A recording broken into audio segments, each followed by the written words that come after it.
बंदी छोड़ सतगुरु रामपाल जी परमेश्वर जी की जय हो। परमपिता परमात्मा सारी सृष्टि के रचनहार, कुल मालिक, असंख्य ब्रह्मांडों के स्वामी, जगत गुरु, तीनों लोकों में प्रवेश करके सबका भरण पोषण करने वाले राजाधिराज, आत्माधार, नाथों के नाथ, देवों के देव, महादेव, सर्वेश्वर, महेश्वर, मृत्युंजय, अजरो अमर, आदि अनादि सनातनी प्रभु, जगत पिता जगदीश्वर, श्री श्री 1008 की उपाधि के वास्तविक अधिकारी, अकाल मूरत सौद स्वरूपी राम वासुदेव, सर्वगतम ब्रह्म, परम पूज्य, प्रथम पूज्य, परम संत, परम पुरुष, परम धनी, परम दयालु, सत्य कबीर, हक्का कबीर, अल्लाहु कबीर, अल्लाहु अकबर, बाखबर, अल्लाह ताला, जगत के तारणहार, जगत के मुक्तिदाता, जगत के जगन्नाथ, हारे के सहारे, हिंदुओं के राम, मुसलमानों के अल्लाह, सिखों के वाहिगुरु, ईसाइयों के मसीह, दया के सागर दया निधि, करुणा के सागर करुणा निधि, स्वयंभू परिभू, संकट मोचन, कष्ट हरण, मंगल करण, दुख भंजन, अविगत कबीर, निर्विकार निर्विषम परमात्मा, अलय अलेख सतगुरु,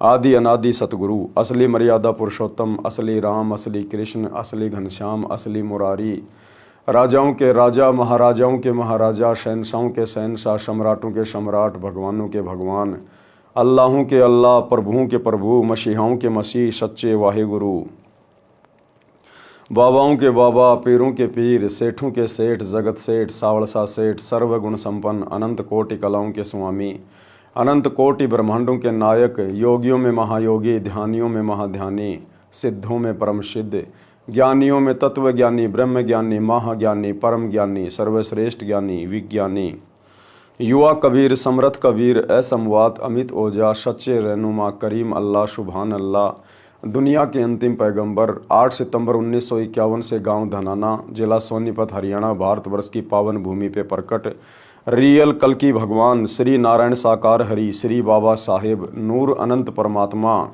संत शिरोमणि सतगुरु रामपाल जी परमेश्वर जी के चरण कमल में साध संगति से जुड़े हुए देश विदेश से आप और हम सभी सत्सेवक भाई बहनों का अनंत कोटि दंडवत प्रणाम।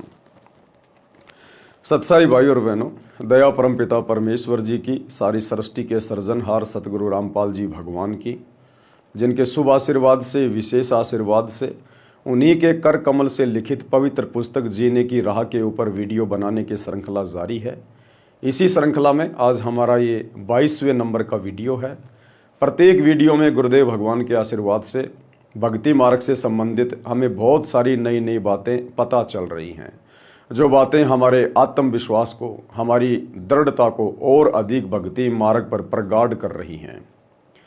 तो भाई और बहनों, पिछले वीडियो में गुरुदेव भगवान ने हमें अपने कर कमल से इस पुस्तक में लिखकर बताया कि एक योग्य भगत का, सुयोग्य भगत का, नेक भगत का कैसा स्वभाव होना चाहिए, क्या उसके अंदर गुण होने चाहिए, क्या क्या लक्षण होने चाहिए, कितना मृत्युभाषी होना चाहिए, कैसे जीवित ही मर जाना चाहिए यदि मोक्ष प्राप्त करना चाहता है। तो हमें बहुत कुछ समझने और सीखने को मिला है। आज के वीडियो में गुरुदेव भगवान हमें समझा रहे हैं कि एक नेक भगत का व्यवहार कैसा होना चाहिए, ताकि उसके व्यवहार से प्रभावित होकर दुनिया उसके गुरुदेव से जुड़े, अपनी आत्मा का कल्याण करवाए और भगत भी एक अच्छे भगत की भूमिका करके अपने गुरुदेव के चरणों में अपनी जगह बनाए। तो चलिए आज के वीडियो में हम देखते हैं पूज्य गुरुदेव जी के कर कमल से लिखित पवित्र पुस्तक जीने की राह, वीडियो नंबर 22, पेज नंबर 167। भगत व्यवहार कैसा हो, यानी भगत का आचरण, भगत का व्यवहार कैसा होना चाहिए। निज धन के भागी जेते सगे बंधु परिवार, जैसा जाको भाग है दीजिए धर्म संभार। आप भगत हैं, परिवार के मुखिया हैं, आपके जितने भी बेटा बेटी हैं, और कानूनी तौर पर जिस जिसके हिस्से में जितनी संपत्ति आती है, यदि आपके बेटे संपत्ति का बंटवारा चाहते हैं तो आपने उन सबको बराबर का हक देना चाहिए। यदि आपकी बेटियां भी संपत्ति में हक चाहती हैं तो कानूनन आपने उनको भी उनका हक देना चाहिए। यदि आपकी बहन भी आपकी प्रॉपर्टी में, अपने पिता की प्रॉपर्टी में अपना हिस्सा चाहती है तो कानूनन आप उसको भी दीजिएगा। यानी भगत ने संतोष करना चाहिए, सब्र करना चाहिए जो व्यवस्था परमात्मा ने यहाँ बना रखी है, और कानूनन जिन जिन लोगों का संपत्ति में हक होता है, हमने उनका हक मारना नहीं है, लड़ना झगड़ना नहीं है, मनमुटाव नहीं करना है, बैर भाव नहीं रखना है। अगर बेटी हक लेना चाहती है, प्यार प्रेम से दीजिए। अगर आपकी बहन हक लेना चाहती है, प्यार प्रेम से दीजिएगा, क्योंकि हमारी सबसे बड़ी प्रॉपर्टी परमात्मा का भक्ति धन है। गुरुदेव के चरण, उनकी शरण, ये हमारी सबसे बड़ी प्रॉपर्टी है। ये तो नकली प्रॉपर्टी है, ये ना किसी की हुई ना किसी की होगी। गुरुदेव कहते हैं 1 एकड़ जमीन का टुकड़ा, और लाखों लोग रजिस्ट्रियां करवा करवा के मर गए, लेकिन वो जमीन यहीं पड़ी हुई है। तो ये भी परमात्मा की दया से भगत की परीक्षा होती है। यदि आपकी संपत्ति में आपकी बहन हिस्सा मांग रही है, आपकी बेटियां हिस्सा मांग रही हैं, तो परमात्मा भगत की परीक्षा लेता है कि मेरा भगत कहीं दुखी तो नहीं हो रहा है, कि बेटी को तो मैंने पढ़ाया लिखाया, नौकरी लगाई, या फिर उसकी मैंने शादी कर दी, इतना खर्चा कर दिया पहले, अब बेटी भी अपना हक मांग रही है। अरे बहन, जिसकी कब की शादी हो चुकी है, उसके मन में भी लोभ आ गया, लालच आ गया, वो भी हिस्सा मांग रही है। कानूनन यदि उसका हिस्सा है, वो चाहे 10 साल बाद में मांगे। भगत का दायित्व है, कर्तव्य है कि अपने गुरुदेव पर विश्वास करके जितना उनका हिस्सा है उनको अवश्य प्रदान करे। ये भी हमारी परीक्षा होगी। परमात्मा देखेगा कि इस भगत ने अभी तक इस काल की नकली संपत्ति का मोह त्यागा है या नहीं त्यागा है। तो ये हमारी परीक्षा होती है।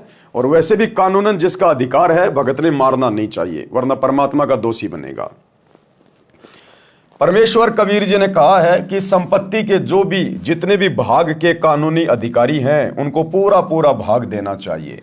अपने धर्म कर्म को ध्यान में रखकर, यानी भगत को चाहिए कि जिसका जितना हिस्सा बनता है, परमात्मा से डरकर पूरा पूरा बांट दे। 1 इंच जमीन की भी गफलत ना करे भगत। इतनी भी धोखाधड़ी अगर कर दी तो अंतर्यामी गुरुदेव से छुपा नहीं पाओगे। मन में भी कोई दोष नहीं रखना है, क्योंकि हमने तो यहां से पीछा छुटवाना है, सतलोक में जाना है। इसलिए जिसका जितना कानूनी हिस्सा बनता है, भगत ने बिल्कुल न्याय करना है। धर्म बोध पृष्ठ 184 का सारांश। कबीर खाट पड़े तब झकई, नैनन आवे नीर, यतन तब कछु बने नहीं, तनु व्याप मृत्यु पीर। भावार्थ, बूढ़ा होकर या रोगी होकर जब मानव चारपाई पर पड़ा होता है और आंखों में आंसू बह रहे होते हैं, उस समय कोई बचाव नहीं हो सकता। मृत्यु के समय होने वाली पीड़ा हो रही होती है। कहते हैं कि जो भक्ति नहीं करते, उनका अंत समय महाकष्टदायक होता है। उसके प्राण सरलता से नहीं निकलते। उसको इतनी पीड़ा होती है जैसे 1 लाख बिच्छुओं ने डंक लगा दिया हो। क्या कह रहे हैं गुरुदेव भगवान? अंतर्यामी परमात्मा, सारे विधि विधान से परिचित परमात्मा।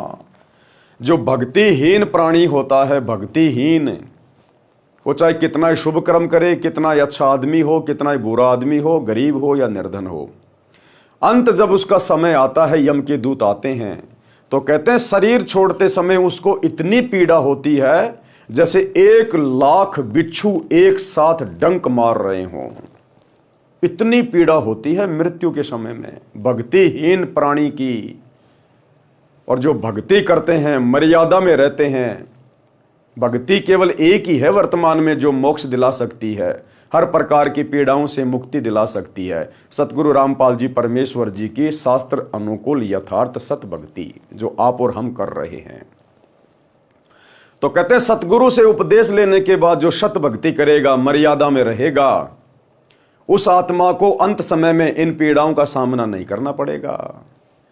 जैसे आम पक जाने के बाद जरा से हवा के झोंके से पेड़ से टूट के नीचे गिर जाता है, इसी प्रकार भगत को पता भी नहीं चलेगा मेरा शरीर कब छूट गया। जब भगत चाहेगा कि गुरुदेव आपका दास तैयार है, ले चलिए सतलोक, मालिक ले चलिए, उस समय भगत का शरीर छूटेगा। पता भी नहीं चलेगा भगत को कि मेरा शरीर छूट गया। सतलोक जाने के बाद पता चलेगा मैं तो सतलोक में आ गया। ये है इस सत भक्ति का प्रतिफल। परमात्मा ऋणचक भी दुख अपनी आत्मा को अंत समय में नहीं होने देगा। इसलिए हम भक्तों ने परमात्मा की प्रत्येक आज्ञा में रहते हुए और एक नेक व्यक्ति वाला आचरण करते हुए यहाँ अपना जीवन यापन करना है। किसी की संपत्ति में से हमने कोई भाग नहीं रखना है, बिल्कुल भी। और यदि आप उपदेशी हैं, आपकी शादी हो चुकी है, आप एक बेटी हैं या किसी की बहन हैं, तो आपने अपने पिता की संपत्ति में से किसी भी प्रकार से कोई अधिकार नहीं लेना है, क्योंकि आपके पिता ने अपनी जिम्मेदारी पूरी कर दी, आपकी रमेणी कर दी या आपकी शादी कर दी, आप अपने ससुराल में आ गई हैं। और यदि आपने उपदेश ले लिया है तो आपका भाई या आपका पिता चाहे अपने बच्चों को किसी प्रकार से संपत्ति बांट रहा है, उन बहनों ने बीच में जाके दखल नहीं देना चाहिए। उन बेटियों ने जाकर, जो उपदेशी हैं, उन्होंने अपने पिता से संपत्ति नहीं मांगनी चाहिए। हमने एक नेक और अच्छी आत्मा का किरदार निभाना है। हमने पिता की संपत्ति में अधिकार नहीं चाहिए। यदि आप बेटी हैं तो, यदि आप बहन हैं तो आपने अपने भाई की संपत्ति में अधिकार नहीं मांगना चाहिए। हालांकि आपका कानून अधिकार है, लेकिन इस प्रकार के अधिकार ज्यादातर वो माता बहनें मांगती हैं जिनकी नीयत खराब होती है, जिसका पति, जिसका ससुर उसको उस संपत्ति में हिस्से के लिए उकसाता है। वो लोभी लालची व्यक्ति उसके कर्म फुड़वाते हैं। तो ऐसी गंदी नीयत की माता बहनें ही अक्सर अपने भाई की संपत्ति में या अपने पिता की संपत्ति में हिस्सा मांगती हैं। यदि आप उपदेशी हैं, सतगुरु रामपाल जी की शिष्या हैं, तो आप माता बहनों ने यह गलती भूलकर भी नहीं करनी है। कहते हैं जो भक्ति नहीं करते उनका अंत समय इतना महाकष्टदायक होता है, उनके प्राण सरलता से नहीं निकलते। उसको इतनी पीड़ा होती है जैसे 1,00,000 बिच्छुओं ने डंक लगा दिया हो। उस समय यम के दूत उसका गला बंद कर देते हैं। व्यक्ति न बोल सकता है, न पूरा श्वास ले पाता है, केवल आंखों से आंसू निकल रहे होते हैं। परिवार वालों को नहीं पता, परिवार वाले सोच रहे हैं तो शांति से पड़ा हुआ है, आराम से प्राण निकल गए। कहते हैं ना कि उसके तो बैठे बैठे के आराम से प्राण निकल गए। आराम से नहीं निकले, उसका शरीर यम के दूतों ने निष्क्रिय कर दिया। अंदर ही अंदर वो कितना रो रहा है, चिल्ला रहा है, उसकी श्वासें घुट रही है, दम घुट रहा है, वो पीड़ाओं को सहन कर रहा है। केवल आंखों से आंसू निकल रहे होते हैं। इसलिए भक्ति तथा शुभ कर्म जो ऊपर बताए हैं मानव को अवश्य करने चाहिए। और ये भक्ति तथा शुभ कर्म भाई सतगुरु रामपाल जी के शरण में आके ही हो सकते हैं। कबीर देखे जब यमदूतन को इत उत जीव लुकाए, महाभयंकर भेष लखी भयभीत हो जाए। अंत समय में भक्तिहीन प्राणी जो भक्ति नहीं करते, यम के दूतों को देखकर इधर उधर भागने का, छुपने का प्रयास करते हैं, लेकिन वो महाभयंकर शरीरों वाले, महाभयंकर वेशभूषा वाले, ऊपर भालू का मुंह है, लंबे लंबे दांत हैं, सींग हैं, नीचे शरीर इंसान के जैसा है, किसी का भेड़िए जैसा मुंह है, लंबे लंबे दांत हैं, उनके हाथों में भयंकर भयंकर हथियार हैं। कहते हैं उनको देख के फिर जीव बुरी तरह से भयभीत हो जाता है। यम के दूतों का भयंकर रूप होता है। मृत्यु के समय यमदूत उसी धर्म व भक्तिहीन व्यक्ति को ही दिखाई देते हैं। उसको देखकर भय के मारे वह प्राणी शरीर में ही इधर उधर छुपने की कोशिश करता है। कबीर भक्ति दान किया नहीं, अब रह कास की ओट, और मार पीट प्राण निकाल ही जम तोड़ेंगे होठ। कि समय रहते तो सतगुरु की भक्ति नहीं करी, गुरुदेव भगवान से दीक्षा नहीं ली, और अंत समय में जब यम के दूत तेरे मुखदर मारेंगे, तेरे होठ फोड़ेंगे, तुझे भयंकर पीड़ा देकर, तेरा श्वास रोककर तेरे प्राण निकालेंगे, अब उस समय क्या करेगा फिर तू। भावार्थ, ना गुरु किया, ना भक्ति और न दान धर्म किया, अब किसकी ओट में बचेगा। यम के दूत मारपीट करके प्राण निकालेंगे और बिना बेचारे चोट मारेंगे, जहां मन में आएगा वहीं मारेंगे। यानी बेरहम होकर पीट पीट कर तेरे होठ फोड़ेंगे। होठ फोड़ना, बेरहमी से पीटना, अर्थात निर्दयता से मारेंगे। उनको कोई दया धर्म की नाम की चीज नहीं है। उनकी ड्यूटी ये है कि जिसने सतगुरु की भक्ति नहीं की, मनुष्य जन्म प्राप्त करके, स्त्री या पुरुष का शरीर प्राप्त करके, जिसने सच्चे सतगुरु की सत भक्ति नहीं की, शास्त्र अनुकूल साधना नहीं की, शुभ धर्म कर्म नहीं किए, उसको इसी प्रकार से मारते पीटते, उसके होठ फोड़ते लाओ। उसके धर्म बोध पृष्ठ 185 186 पर सामान्य ज्ञान है। धर्म बोध पृष्ठ 187 का सारांश है। कबीर मान अपमान सम कर जाने, चाहे हमारी कोई इज्जत करे चाहे हमारी कोई बेइज्जती करे। यदि कोई नेक भगत होगा तो इज्जत प्राप्त करके उसके अंदर मान बढ़ाई नहीं आएगी, उसका सीना चौड़ा नहीं होगा, गर्व नहीं होगा। और यदि कोई अपमान करेगा तो उसको कोई दुख नहीं होगा किसी प्रकार का, क्योंकि उसको ज्ञान है कि भक्ति मार्ग में यदि तू किसी के सम्मान करने से खुश हो गया तो भी तेरे लिए नुकसानदायक है, और यदि तू अपनी बेइज्जती समझ के दुखी हो रहा है तो भी तुझे ज्ञान नहीं है, तो भी तू परमात्मा की नजरों में अभी कच्चा भगत है। तो कहते हैं कबीर मान अपमान सम कर जाने, और तजे जगत की आश, चार रहित संशय रहित हर्ष शोक नहीं ताश। भावार्थ, भगत को चाहे कोई अपमानित करे उस ओर ध्यान ना दे, उसकी बुद्धि पर रहम करे, और जो सम्मान करता है उस पर भी ध्यान ना दे। यानी किसी के सम्मानवश होकर अपना धर्म खराब ना करे, हानि लाभ को परमात्मा की देन मानकर संतोष करे। कबीर मार्ग चले अधोगति, चार हाथ माई देख, पर तिरिया पर धन ना चाहे समझ धर्म के लेख। कि जो नेक भगत होगा, सच्चा भगत होगा, सतगुरु का भगत होगा, वो यदि रास्ते रास्ते जा रहा है तो उसकी नजर केवल कितनी होगी? चार हाथ तक की उसकी नजर होगी। यानी 6-7 फुट ही देखेगा वो सामने। 6-7 फुट देखकर चलने का मतलब है सामने से कोई माता बहन आ रही है तो उसकी तरफ नहीं देखेगा, उसके चेहरे की तरफ नहीं देखेगा। वो अपनी नजरें सीधी करके चलेगा, अपने रास्ते चलेगा नीची गर्दन करके। सामने वाली को महसूस भी नहीं होने देगा कि इसके मन में कोई दोष है क्या। इस प्रकार से भगत ने अपनी रहनी करनी को ठीक करके चलना होता है। भगत मार्ग पर चलते समय नीचे देखकर चले, यानी अपनी आंखों को, अपनी नजरों को, अपनी दृष्टि को बकवादों से दूर रखे। एक सभ्य इंसान की तरह, एक सभ्य नागरिक की तरह उसने व्यवहार करना चाहिए। भगत मार्ग पर चलते समय नीचे देखकर चले। भगत की दृष्टि चलते समय 4 हाथ यानी 6 फुट दूर सामने रहनी चाहिए। धर्म कर्म के ज्ञान का विचार करके पर स्त्री तथा पर धन को देखकर दोष दृष्टि ना डाले। हम जा रहे हैं रास्ते रास्ते, किसी की बढ़िया कोठी आ गई, हमने बार बार नहीं देखना उसको। बार बार देखेंगे तो काल प्रेरणा से मन में विचार उठेंगे, यार मेरे पास भी होनी चाहिए थी ऐसी कोठी। ऐसी कोठी बनाएंगे तो कितना पैसा लगेगा। तो काल फिर वो विचार ऑटोमेटिक शरीर में पैदा कर देगा। कोई बहन बेटी आ रही है, कैसी भी है, हमने उसकी तरफ ध्यान नहीं देना।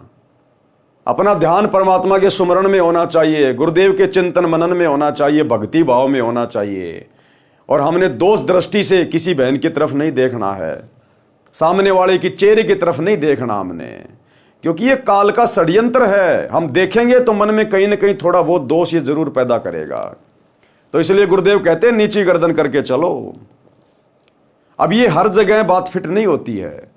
बहुत सारे भगत भाई बहन अपनी गाड़ी चलाते हैं, ड्राइविंग करते हैं, बाइक चला रहे हैं, कार चला रहे हैं, तो उनके लिए नहीं कहा परमात्मा ने कि 6 फुट ही देख के चलो। नहीं, वो 6 फुट देखेगा वो तो एक्सीडेंट हो जाएगा। परमात्मा ने कहा कि बकवाद की दृष्टि से नहीं देखना, भगत ने मन में दोष की दृष्टि से नहीं देखना। बाकी आप गाड़ी चला रहे हो, आपको तो 100 मीटर आगे देखना पड़ेगा, तो उसके लिए नहीं कहा गुरुदेव ने।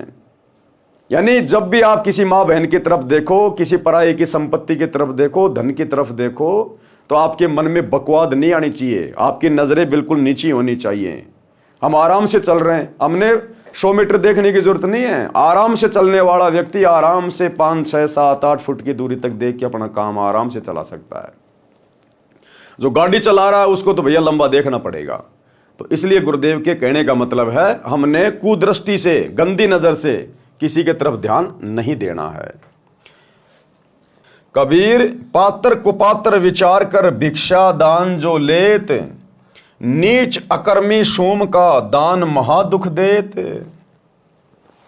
भावार्थ, संत यानी गुरु को अपने शिष्य के अतिरिक्त दान भिक्षा नहीं लेनी चाहिए। कुकर्मी तथा अधर्मी का धन बहुत दुखी करता है। पता नहीं उसने किस प्रकार से धन कमाया है, कितने पाप किए हैं, कोई कसाई है, कोई शराबी है, कोई मांसाहारी है। इसलिए कहते हैं कि संत ने भी संत ने भी केवल उन्हीं से दान धर्म लेना चाहिए जो उसके उपदेशी हैं। तो सोचिए भाई और बहनों, हम भगतों के लिए कितने जबरदस्त नियम होंगे। हमने तो भूल कर भी किसी का दान नहीं लेना चाहिए, भूल कर भी हमने किसी से पैसे नहीं लेने चाहिए, उधार लेने से भी भगत को बचना चाहिए। सतगुरु की शरण में आने के बाद ना जाने वो व्यक्ति क्या क्या कर्म करके धन कमाता है, उसके ऊपर तो 3 लोक का पाप है भार। पृष्ठ 188 पर सामान्य ज्ञान है। धर्म बोध पृष्ठ 189 पर। कबीर इंद्री तत्व प्रकृति से आत्म जान पार, जाप एक पल नहीं छूटे टूट न पावे तार। आत्मा को 5 तत्व से भिन्न जानो, शरीर आत्मा नहीं है, निरंतर सतनाम का जाप करें कि मैंने शरीर छोड़ के जाना है। ये शरीर मुझे केवल यहाँ भक्ति करने के लिए मिला है। मैंने अपनी आत्मा को शरीर के माध्यम से भक्ति करके शक्ति युक्त करना है, मैंने इसको तैयार करना है। तो ज्यादा से ज्यादा ध्यान और समय परमात्मा की भक्ति में। कबीर जप तप करके थक गए, हरि यस गावे संत, जय निज धर्म पुराण पढ़े ऐसो धर्म सिद्धांत। यदि भगत जाप करते करते थक जाए तो परमात्मा की महिमा की वाणी पढ़े, यदि याद है तो गाए या अपने धर्म की पुस्तकों को पढ़े। ये धार्मिक सिद्धांत है। धर्म बोध पृष्ठ 190 का सारांश। कबीर ज्ञानी रोगी अर्थार्थी जिज्ञासु ये 4, सो सब ही हरि ध्यावते ज्ञानी उतरे पार। परमात्मा की भक्ति 4 प्रकार के व्यक्ति करते हैं।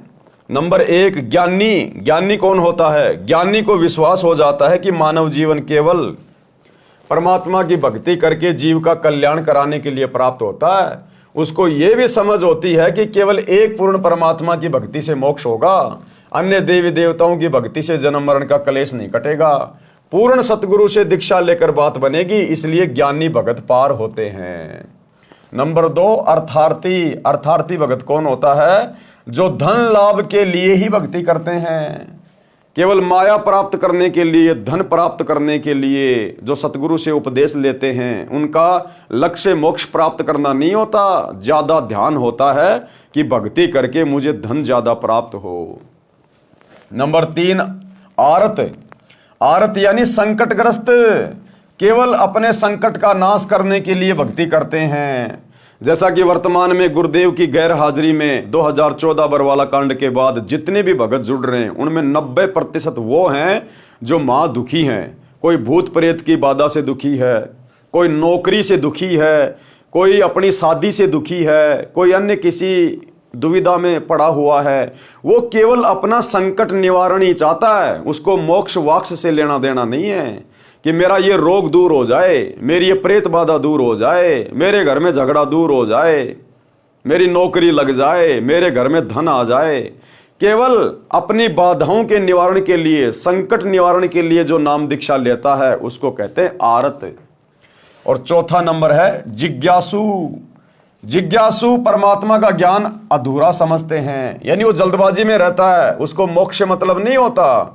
वो इधर उधर से ज्ञान को इकट्ठा करके फिर खुद ही वक्ता बन के आगे ज्ञान फैलाने लग जाता है मान बढ़ाई के लिए, उसको कहते हैं जिज्ञासु। जिज्ञासु परमात्मा का ज्ञान अधूरा समझते हैं और वक्ता बनकर महिमा की भूख में जीवन नाश कर जाते हैं। यही प्रमाण गीता अध्याय 7 श्लोक 16-17 में भी है। धर्म बोध पृष्ठ 191 का सारांश। कबीर क्षमा समान ना तप, सुख नहीं संतोष समान, तृष्णा समान नहीं व्याधि, धर्म ने दया समान। परमेश्वर कबीर जी ने कहा है कि क्षमा करना बहुत बड़ा तप है, यानी हर आदमी हर किसी को माफ नहीं कर सकता, क्षमा नहीं कर सकता। उसके अंदर वो बदले की ज्वाला भड़कती रहती है।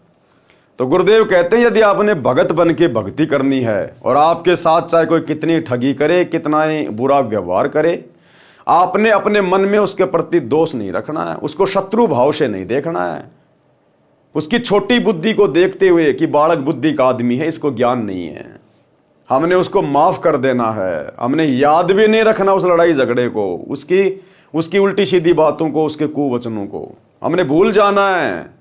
एक शत्रु एक मित्र है, भूल पड़ी रे प्राण, यम की नगरी जाएगा शब्द हमारा मान। हमने किसी को अपना शत्रु नहीं मानना, यहाँ पर कोशिश करनी है परमात्मा से प्रार्थना करके, ज्ञान को आधार बना के। तो गुरुदेव कहते हैं क्षमा करना सबसे बड़ा तप है। जिसको क्षमा करना आ गया, समझो उसको भक्ति मार्ग पर चलना आ गया, क्योंकि क्षमा हर कोई नहीं कर सकता। क्षमा करने के लिए बहुत बड़ा दिल चाहिए, क्षमा करने के लिए बहुत ज्ञान चाहिए, धैर्य चाहिए, गुरु का आशीर्वाद चाहिए। तो क्षमा बहुत बड़ा तप बताया गुरुदेव ने। परमेश्वर कबीर जी ने कहा कि क्षमा करना बहुत बड़ा तप है, इसके समान तप नहीं है। संतोष के तुल्य कोई सुख नहीं है। घर में किसी चीज का अभाव है तो दुनिया की देखा देखी हमने जड़ना नहीं है, हमने संतोष धारण करना है कि मेरे भाग्य में जितना था मेरे गुरुजी ने मुझे उतना ही दिया है, क्योंकि मेरे लिए इतना ही सफिशिएंट है, यही मेरे लिए हित में है। और यदि कभी आवश्यकता पड़ी तो मेरा गुरु मेरे से दूर थोड़े ना है।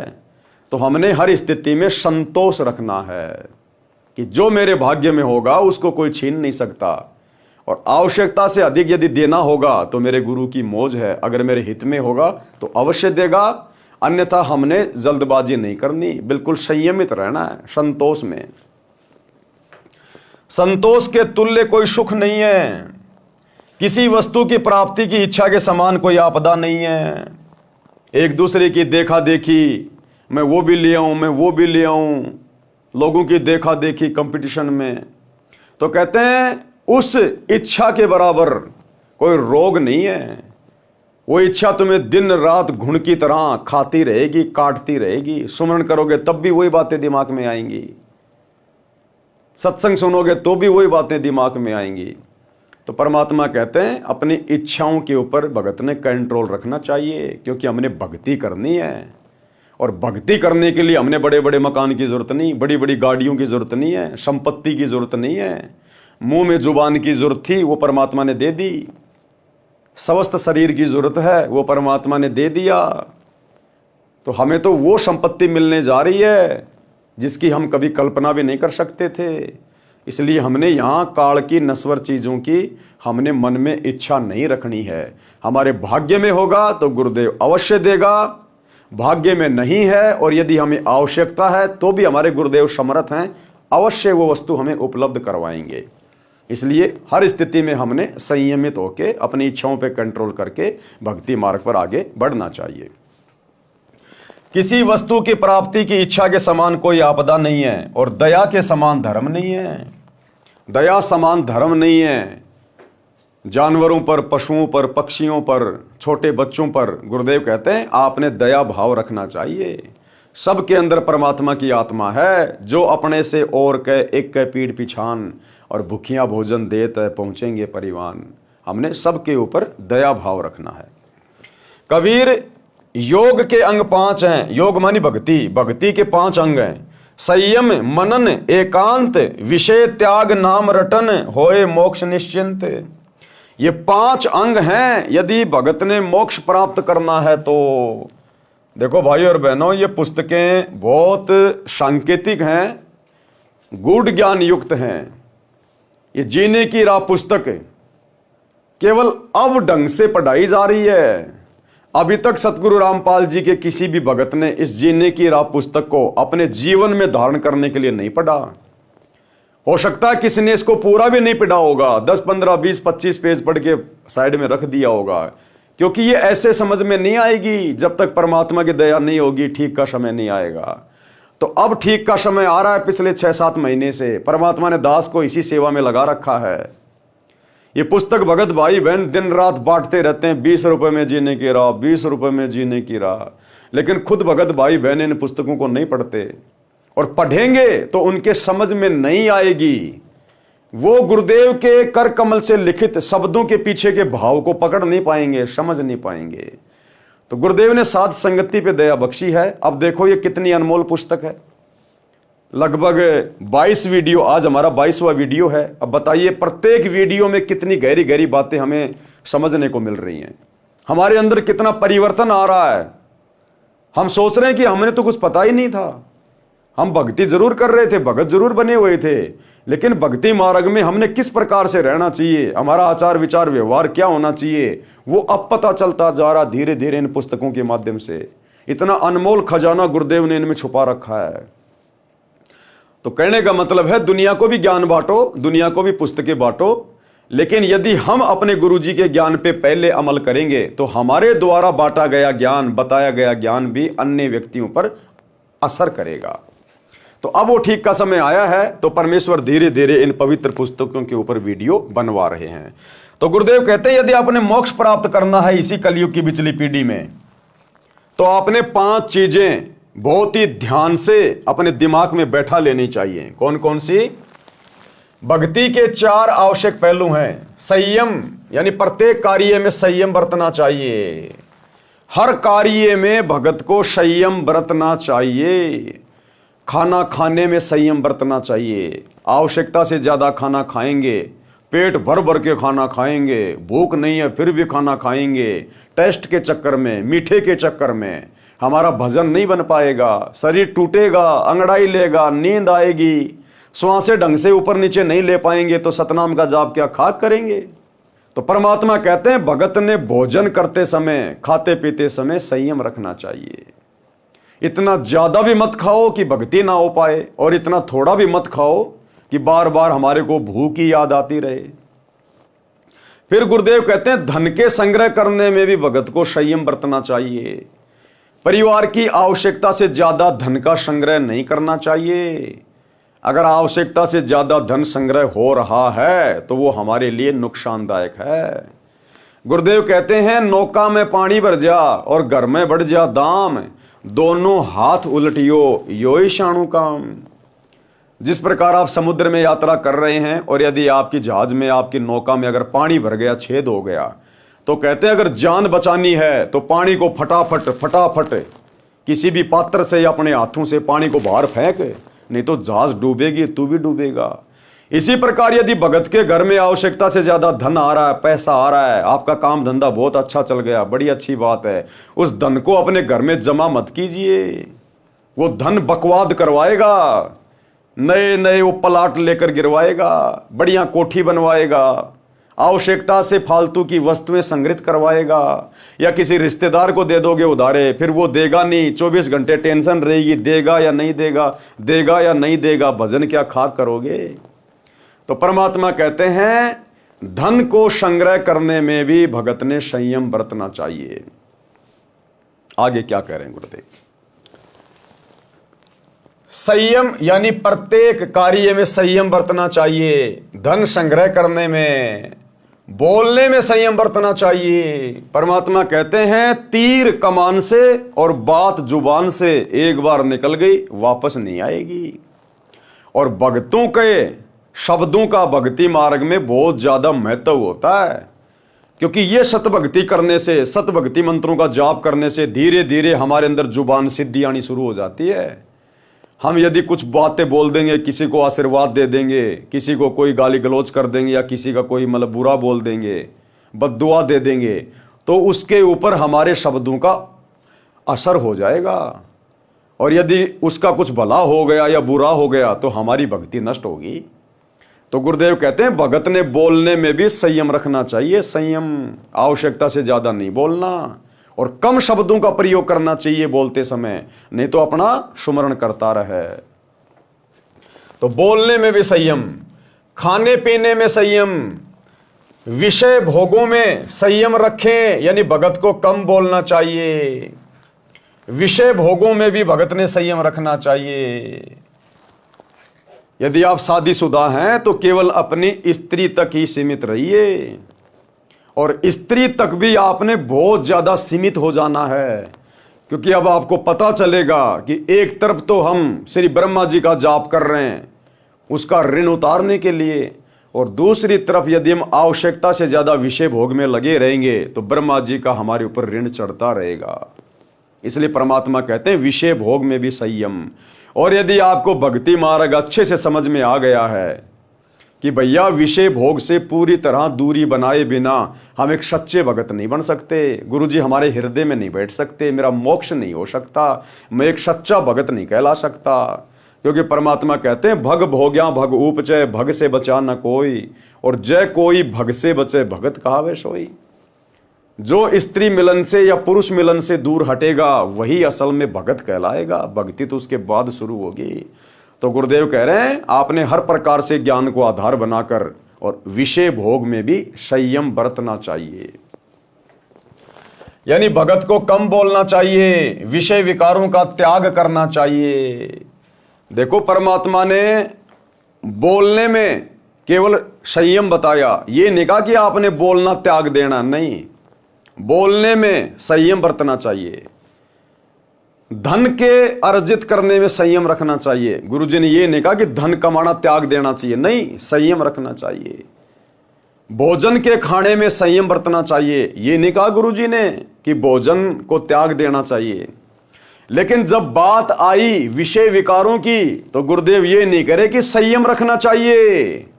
गुरुदेव कहते हैं उनको तो त्याग देना चाहिए, क्योंकि कामी क्रोधी लालची इनसे भक्ति ना होए, और भक्ति करे कोई शूरमा जात वर्ण कुल खोए।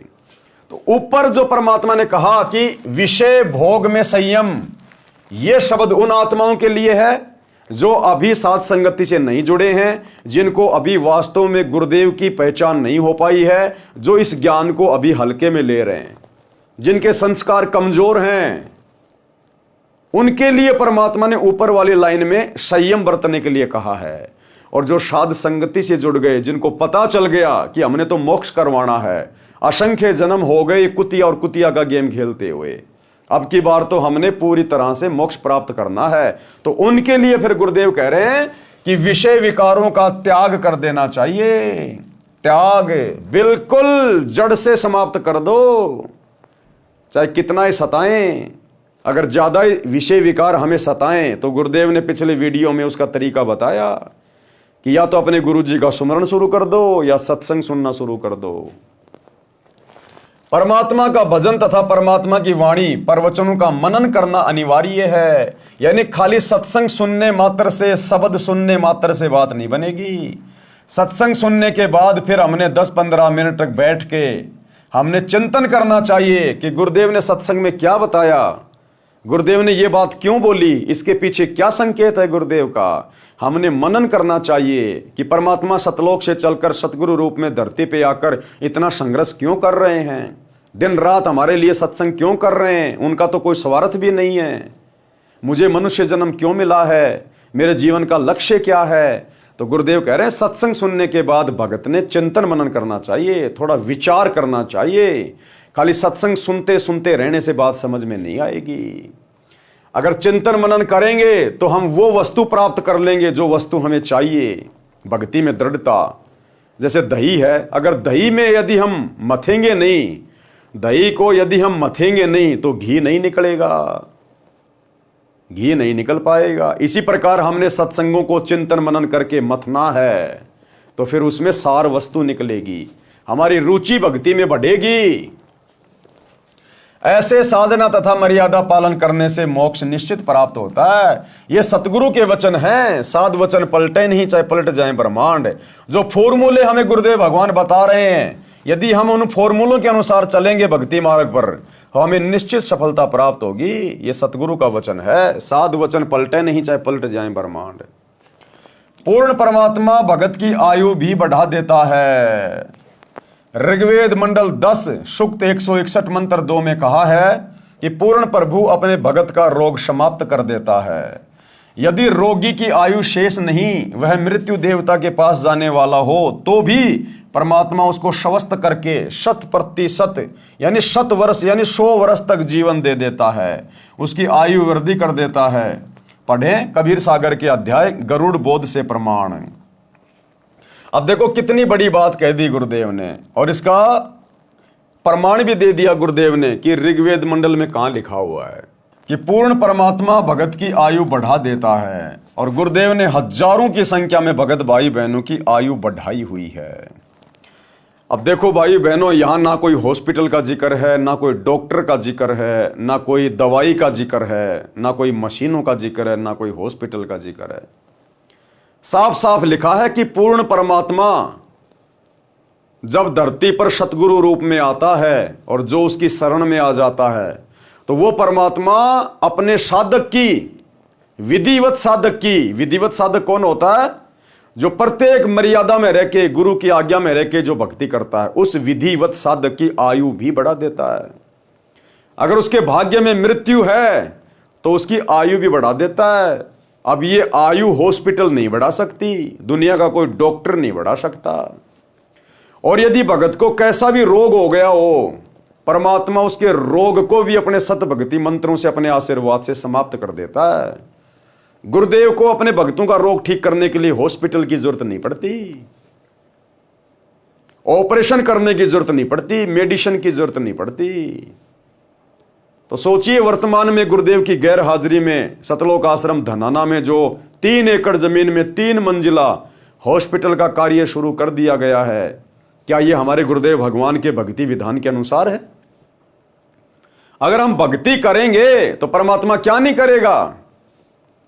फिर हॉस्पिटल की आवश्यकता कहां है? और यदि हॉस्पिटल की भी जरूरत पड़ जाए भगत को, तो दुनिया भर में लाखों हॉस्पिटल हैं, वहां जाके एडमिट होइए, अपना इलाज करवाइए, अपने गुरुजी से प्रार्थना करिए और साथ में अपनी भक्ति भी करते रहिए, परमात्मा दया करेंगे। आश्रमों में हॉस्पिटल खोलने का तो कोई मतलब ही नहीं बनता, कोई विधान ही नहीं बनता। ये टोटल काल प्रेरणा है, परमात्मा के विधान के खिलाफ है। अरे भक्ति में दृढ़ता लेके आओ ना, अपने गुरुजी पे विश्वास करना सीखो ना। या तो परमात्मा रोग को निकट नहीं आने देगा, और आ गया तो आपको नुकसान नहीं देगा, फिर आपका चीरा फाड़ा नहीं होने देगा परमात्मा, ऑपरेशन नहीं होने देगा। कितने इंटरव्यू है ऐसे। एक छोटा सा इंटरव्यू जिसमें परमात्मा बता रहे हैं कि आने वाले समय में ये जितने भी मीडिया चैनल हैं, टीवी चैनल हैं, अगर ये परमात्मा के सत्संग नहीं चलाएंगे तो धक्के से चलेंगे, धक्के से। इनके ना चाहते हुए भी हमारे सत्संग ही चलेंगे इन टीवी चैनलों पर, ये चाहे कितना ही जोर लगा लेना, क्योंकि ये टेक्नोलॉजी परमात्मा ने दी है, इंसान की बस की बात नहीं है। परमात्मा ने जिस कार्य के लिए टेक्नोलॉजी दी है वही कार्य होगा आने वाले समय में। ये लगाएंगे समाचार की सीडी और चलेगी सत्संगों की सीडी, ये कितना ही जोर लगा लेना, कितना ही। तो ऐसे ही गुरुदेव भगवान एक सत्संग का जिक्र कर रहे हैं, महाराष्ट्र के 2-3 भगत सामने खड़े हैं और गुरुदेव कह रहे हैं कि इन भक्तों ने अपने घर पर परमात्मा का नित्य नियम करने के लिए सीडी के अंदर सीडी लगाई, जो डीवीडी जो प्लेयर आता है उसमें सीडी लगाई नित्य नियम के लिए। तो सीडी प्लेयर चला ही नहीं, सीडी अंदर गई नहीं, मुंह खुला हुआ है, और टीवी में नित्य नियम चालू हो गया, गुरुदेव का सत्संग चालू हो गया। और उससे पहले उस भगत को बहुत बड़ी प्रॉब्लम, उसके पेट फूल गया, इतना इतना गैस बढ़ गई, अफारा आ गया उसके पेट पे। और भगत ने दृढ़ निश्चय कर लिया कि मैं डॉक्टर से इलाज नहीं करवाऊंगा, मुझे ठीक करेंगे तो मेरे गुरुजी करेंगे। और उसी समय उनके घर पर वो चमत्कार हो गया, डीवीडी चल नहीं रही और सामने गुरुजी का सत्संग चल रहा है, नित्य नियम चल रहा है। और उसके बाद में भगत का पेट का अफरा भी ठीक हो गया, उसकी गैस भी ठीक हो गई। उसने आश्रम में गुरुजी से प्रार्थना लगवाई, फोन किया आश्रम के नंबर पे, जिस समय गुरुजी सतलोक आश्रम बरवाड़ा में थे, और अपनी समस्या बताई और कहा कि गुरुजी से कहना कि मैं दवाई तो बिल्कुल भी नहीं लूंगा, हॉस्पिटल में तो बिल्कुल भी नहीं जाऊंगा, मेरे को मरना मंजूर। तो गुरुदेव के पास में प्रार्थना लगी, तो गुरुदेव ने जवाब दिया कि ठीक है भाई, अगर भगत का इतना दृढ़ विश्वास है तो परमात्मा कौन सा दूर है। फिर उसके बाद तुरंत वो घटना घट गई, डीवीडी प्लेयर बंद है, उनके हाथ में सीडी है और टीवी पे गुरुजी का सत्संग चल रहा है। तो उस भगत के दृढ़ विश्वास को देखकर गुरुदेव ने उस घर में जाके प्रकट होना पड़ा, उस टीवी के माध्यम से। वो चमत्कार, उन्होंने उसके फोटो वाटो खींचे, आश्रम में भेजे, गुरुजी को दिखाए कि गुरुजी ऐसा चमत्कार हुआ। लेकिन वो भगत समझ नहीं पाए कि यह चमत्कार क्यों हुआ। अब समझ में आएगा वो चमत्कार क्यों हुआ। क्योंकि जो इतनी दृढ़ आत्मा होती है, जो इतना दृढ़ भगत होता है, उस भगत का पेट फूल गया, भयंकर मरने जैसी हालत, लेकिन भगत ने दृढ़ निश्चय कर लिया कि मैं दवाई नहीं खाऊंगा, ठीक करेंगे तो मेरे गुरुजी करेंगे, मर जाऊंगा कोई दिक्कत नहीं। और आश्रम में प्रार्थना लगा दी। उधर से गुरुजी का जवाब आया कि ठीक है भाई, जब भगत को इतना विश्वास है तो भगवान कोई मरने देता है क्या? भगवान कौन सा दूर है? ठीक है बेटा, परमात्मा दया करेंगे। उसके तुरंत बाद उन्होंने गुरुजी का सत्संग सुनने के लिए टीवी ऑन करना चाहा, डीवीडी प्लेयर में सीडी लगानी चाहिए, तो सीडी बंद है, डीवीडी उनके हाथ में, और टीवी में गुरुजी सत्संग करने आ गए। उन्होंने फोटो वाटो खींचे, वीडियोग्राफर बुलवाया, तो परमात्मा उस भगत की दृढ़ता को देखकर उसके रोग को ठीक करने के लिए, उसको विश्वास दिलाने के लिए परमात्मा उस टीवी में प्रकट हो गए। तो फिर गुरुदेव ने बताया कि आने वाले समय में परमात्मा इसी प्रकार से चमत्कार करेगा। ये टीवी चैनल वाले अगर हमारे सत्संग नहीं चलाएंगे तो धक्के से चलेंगे, जबरदस्ती चलेंगे, ये रोक नहीं पाएंगे, मजबूरन फिर इनको चलाने पड़ेंगे। तो एक छोटा सा सत्संग जो हमारे विश्वास को बढ़ाएगा, सुनिए। डीवीडी प्लेयर ये उसकी तरह लैपटॉप की तरह होता है, आजकल ये नया चल पड़ा ये, और इसमें सीडी नहीं थी, सीडी निकाल रखी थी। सुबह का नित्यनेम ये इन्होंने निकाल रखी थी, चलानी थी। जैसे सुबह का नित्यनेम करके वो निकाल दी जाती है, फिर रमैणी की लगाते हैं, फिर श्यामना आरती की लगाते हैं, आरती की रख रखी थी। तो सुबह लाइट आई नहीं, आरती वाली निकाल दी, नित्यनेम लगाना था, लाइट नहीं थी इनके पास, जैसा इन्होंने मुझे बताया। और काम लग गया अपने अपने पे, लाइट आनी नहीं, फिर देखो कब क्या होगा। इतने में अपने आप लाइट से इसका कनेक्शन भी काट रखा था, इसका इस सीडी प्लेयर का लाइट में नहीं लगा रखा था कि लाइट है ही नहीं, जो फायदा क्या। थोड़ी सी देर में अपने आप नित्यनेम शुरू हो गया। बोलो आप बताएंगे कैसे हुआ? मैं पे लेके हुआ था और थोड़ी देर के बाद में सर पे तो 3 दिन से मेरा बहुत एकदम तकलीफ देने को चल रहा था। ये कह रहा है कि मेरे पेट में तकलीफ थी कई दिन से। 3 दिन से। 3 दिन से, और अफारा आया हुआ था, पेट में फूला हुआ था, पेट तंग हो रहा था यो गणा। हाँ, बहुत तंग, और ऐसा थोड़ा भी चला है ना तो भी ऐसे हिला भी तो भी बहुत दुखता था। तो मैं ऐसे ही, एक औरत ने बताया कि भाई आपके पास में पैसा ना हो तो हम आपको पैसा देंगे, आप दवाखाने जाओ। तो हमने बताया कि भाई हम 3 दिन तक तो नहीं जाने वाले, क्योंकि हमारे को ये गुरुजी की वजह से नहीं जाते आता है दवाखाने में, हम आप ऑटोमेटिक खुद ही अच्छे हो जाएगा। तो बोले नहीं, बोले पैसा ले लो, बोले। तो उसने 200 रुपये दिया, तो हम रख लिया, हमारे पास में तो पैसा था ही, लेकिन हमारे को दवाखाना नहीं जाने का था। अभी सीढ़ी चालू होने की वजह से फिर हम क्या किया कि इधर फोन लगा दिए गुरुजी के पास में। अभी गुरुजी के पास में फोन लगाने के बाद में इधर से ऐसा बताया गया कि आपको ऐसा हो रहा है तो कोई सामने वीडियो वाला कभी हो तो उसको बुला के लाओ और उससे 2 कॉपी खिंचवा लो। हम वीडियो वाले के पास में जाके उसको ला के 2 कॉपी खिंचवाए। तो वीडियो वाला आते समय हमें ये बता रहा है कि आपका कोई जादू टोना तो नहीं, बोले ये जादू टोना नहीं है, ये गुरुजी है, अभी हम नए किए। तो बोलिए किधर के गुरुजी? तो हमने बताया उनको कि हरियाणा के गुरुजी है, हम उधर जाते। अभी हमारा एक बच्चा है वो भी पहले से उधर है, तो उसका भी वैसा ही था, वो भी ठीक हो गया। इसीलिए हम नहीं जाने वाले थे दवाखाने में, हमारे को गारंटी था कि अभी परमात्मा हमारे को ठीक कर देंगे। इसी वजह से हम ऐसे ही लेटे रहे। तो उसके बाद में वो हमसे ऐसा अड़ेतली बात करने के लिए हम उसको बोला कि देखो अभी हमारा मोबाइल तो चालू है और उधर से गुरुजी बात कर रहे, आप लगे तो उनसे बात करो। तो उसके हाथ में आप मोबाइल देने से पहले ही वो कैसेट भी बंद हो गया और सब कुछ बंद हो गया। फिर मैं इसको समझा के बाद में बताया कि अभी तुम्हारे को क्या बोलना है तो बोलो। तुम कॉपी खिंचवाने के बाद पहले ही अगर से पूछते तो अगर ये बंद हो जाता हम आपको कुछ कह ही नहीं पाते, बोलो क्या बोलने का है। तो परमात्मा को पाने का तरीका ऐसा है, आप श्रद्धा निष्ठा अगर से भाव से परमात्मा का ध्यान रखोगे तो हर भक्त के सामने परमात्मा हर समय खड़े होते हैं, लेकिन आपको परमात्मा का जो है रूप पहचान नहीं जा पा सकते। अभी परमात्मा आपके पास में हर टाइम आके जा सकते हैं, यह भी हमारे को गारंटी हुआ है। बोलो सतगुरु। किसी के ऊपर भरोसा ये नहीं रखने का, हमारे ये होता नहीं है, लेकिन आप परमात्मा को अगर से पहचान सको तो हर इंसान ऐसा ही होगा और इसको कभी ये दिक्कतें आने वाली नहीं है और इसकी हर मुसीबतें हर समय परमात्मा दूर करते रहेंगे, यह हमें गारंटी हुआ है। बोलो सतगुरुदेव सत साहिब। इसका कहने का भाव ये है, इसके पेट में तकलीफ थी, कई दिन से चल रहा था, और औषधि ये नहीं लेना चाहता था कि वे गुरुजी ठीक करेंगे। इन्हें फ़ोन किया था, अब भक्तों से यहाँ संपर्क हुआ तो पूछ लेते हैं भी ऐसे ऐसे उनको तकलीफ़ है कि वो कह रहा है दवाई तो मैं लूँगा नहीं, गुरुजी ना ब्योंत है गो दवाई लेने का। तो हम कह देते हैं भाई विश्वास रख भगवान पर, जब इतना विश्वास है तो प्रभु कौन सा दूर है। तो उसी समय इन्होंने, ये लेटा हुआ था, लाइट थी नहीं, नित्यनेम चलाते थे ये लाइट से, तो अपने आप वो यो चल पड़ा, रखा मेज पे न्यू का न्यू, ऐसे ऐसे था ये, अपने आप चल पड़ा। तो ये भाग कर वहाँ से, ये जहाँ रह रहे हैं वहाँ से काफ़ी दूर, कितनी दूर था वो कैमरे वाला? कम से कम आधा किलोमीटर दूर गए, उस कैमरे वाले को बुला के लाए कि तुम फोटो खींचो।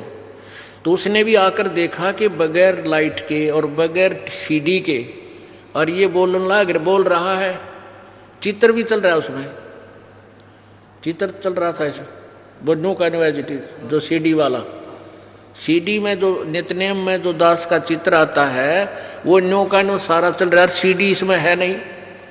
वो कैमरे वाला भी नो कहे तुमने कोई जादू जंत्र तो नहीं कर रखा है इसमें, वो फोटो खींचने वाला कैमरे वाला ने कहा तुमने कोई जादू जंत्र तो नहीं कर रखा है, ये अपने आप बोल रहा है सीडी नहीं यार पिक्चर चल रहा है। तो उसके तुरंत बाद इसका वो पेट का अफारा गड़बड़ वो भी ठीक हो गया, कति स्वस्थ हो गया। ये परसों आए हैं परमात्मा के दरबार में, बोलो सतगुरुदेव। ये किस दिन की बात है? तो ये अभी हमारे उसके 8 दिन पहले की बात। हाँ भी 7-8 दिन पहले की बात है, यानी आज 10 दिन पहले की बात है इनके साथ ये घटना घटी। पुण्यात्माओं, कहने का तात्पर्य ये हमारा कि परमात्मा अपने बच्चों को इतना विश्वास दिला देता है कि मैं जो चाहे सो कर सकता हूँ। ऐसे ही परमात्मा से को प्राप्त ये पुण्यात्मा आदरणीय गरीबदास जी कहते हैं, सतगुरु जो चावे सो कर ही, 14 कोट दूत जम डर ही, ऊत भूत जम त्रास निवारे, और चित्रगुप्त के कागज पाड़े। बोलो सतगुरुदेव की जय। तो भाई और बहनों, इस प्रकार से जो आत्मा अपने गुरु पर, अपने परमात्मा पर दृढ़ विश्वास करके भक्ति मार्ग पर चलती है, तो परमात्मा फिर उन आत्माओं से दूर नहीं है। तो गुरुदेव भगवान कह रहे हैं कि परमात्मा अपने भगत की आयु भी बढ़ा देता है। अगर भगत की मृत्यु होनी हो, परमात्मा 100 साल की उम्र प्रदान कर देगा, 100 साल की उम्र, चाहे कैसा ही रोग हो, गुरुदेव उसको स्वस्थ कर देगा, स्वस्थ। तो बताओ फिर ये आश्रमों में हॉस्पिटल खोलने का आदेश क्या हमारे गुरुदेव भगवान देंगे? कभी नहीं। तो उसके लिए गुरुदेव हमें एक कथा सुना रहे हैं, गरुड़ जी की कथा, कि किस प्रकार से परमात्मा ने भगत की उम्र बढ़ाई। अध्याय गरुड़ बोध का सारांश। देखो भाई और बहनों, हम पहले भी इसको पढ़ चुके हैं कबीर सागर के सरलार्थ में, बहुत सी बार गुरुदेव ने भी अपने सत्संगों में जिक्र किया है। लेकिन ये कथाएं हैं, सत्य कथा है, ये अमर कथा है, और हमारे गुरुदेव के मुख कमल से उच्चारित हैं, उनके हाथों से लिखी हुई हैं।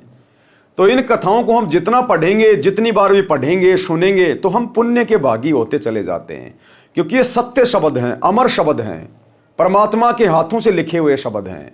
तो इससे हमारे को पुण्य प्राप्ति होती है, हमारे शुभ संस्कार बनते हैं। अध्याय गरुड़ बोध का सारांश। कबीर सागर में 11वां अध्याय गरुड़ बोध पृष्ठ 65-625 पर है। परमेश्वर कबीर जी ने धर्मदास जी को बताया कि मैंने विष्णु जी के वाहन पक्षी राज गरुड़ जी को उपदेश दिया। किसने? कबीर परमात्मा सतगुरु रामपाल जी ने 650 साल पहले धर्मदास जी को बताया कि धर्मदास, एक समय मैं श्री विष्णु जी के वाहन गरुड़ जी के पास गया और उनको भी उपदेश दिया था। उसको सृष्टि रचना सुनाई। आज भी हमें गुरु जी सबसे पहले सृष्टि रचनाएं सुनाते हैं। उसको सृष्टि रचना सुनाई। अमर लोक की कथा, सत्य पुरुष की महिमा सुनकर गरुड़ देव अचंभित हुआ, जैसे आप और हम अचंभित हुए कि ऐसा निर्मल ज्ञान, ऐसा अमर ज्ञान आज तक हमने कभी स्वप्न में भी नहीं सुना था। अपने कानों पर विश्वास नहीं कर रहे थे, मन मन में विचार कर रहे थे कि मैं आज यह क्या सुन रहा हूं, मैं कोई स्वप्न तो नहीं देख रहा हूं, मैं किसी अन्य देश में तो नहीं चला गया हूं। जो देश और परमात्मा मैंने सुना है वह जैसे मेरे सामने चलचित्र रूप में चल रहा है। यानी जैसे जैसे गुरुदेव भगवान गरुड़ जी को कथा सुना रहे थे, तो गरुड़ के मन में कल्पना ही बन रही थी कि ऐसा सतलोक है, ऐसे मकान है, ऐसे विमान है, इतने सुख हैं। तो साथ में गरुड़ जी कल्पना करते जा रहे थे। जब गरुड़ देव इन ख्यालों में खोए थे तब मैंने कहा, किसने? कबीर परमेश्वर सतगुरु रामपाल जी भगवान ने। देखो यहां क्या लिखा हुआ है, तब मैंने कहा। लिखने वाले कौन हैं? सतगुरु रामपाल जी। तो संकेत करते हैं परमात्मा। तब मैंने कहा, हे पक्षीराज, क्या मेरी बातों को झूठ माना है? चुप हो गए हो? प्रसन्न करो। यदि कोई शंका है तो समाधान कराओ। यदि आपको मेरी वाणी से दुख हुआ है तो क्षमा करो। मेरे इन वचनों को सुनकर खगेश यानी पक्षीराज गरुड़ की आंखें भर आई और बोले कि हे देव, आप कौन हैं? क्या बोला गरुड़ कबीर परमात्मा से कि आप कौन हैं? आपका उद्देश्य क्या है? यानी आप ये कथा मुझे क्यों सुना रहे हो? आपका मकसद क्या है? इतनी कड़वी सच्चाई बताई है जो हजम नहीं हो पा रही है। भाई और बहनों, इसलिए गुरुदेव कहते हैं कि तुम विशेष आत्मा हो।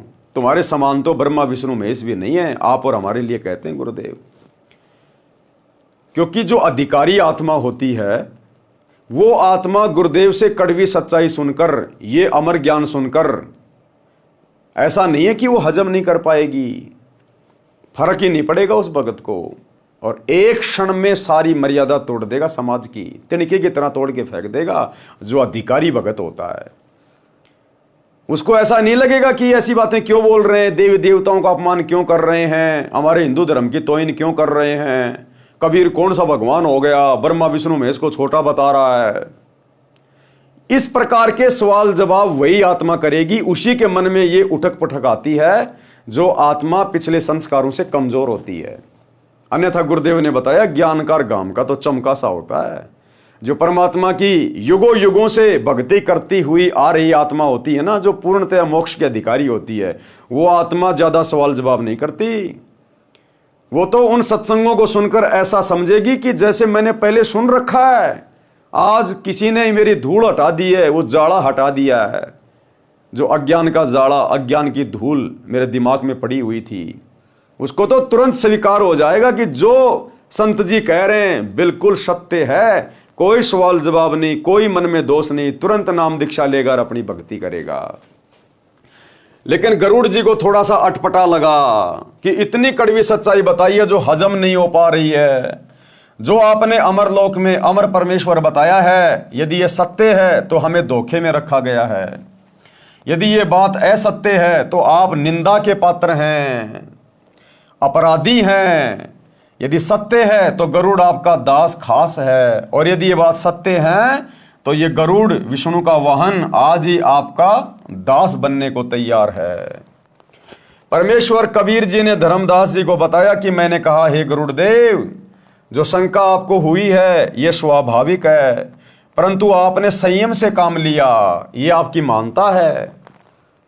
गुरुदेव ने कहा कि आपने इस सृष्टि रचना को, मेरे ज्ञान को आपने ध्यान से सुना, ये आपकी महानता है। क्योंकि सतगुरु रामपाल जी परमेश्वर जी का सत ज्ञान, तत्व ज्ञान समझने के लिए धैर्य की आवश्यकता पड़ती है।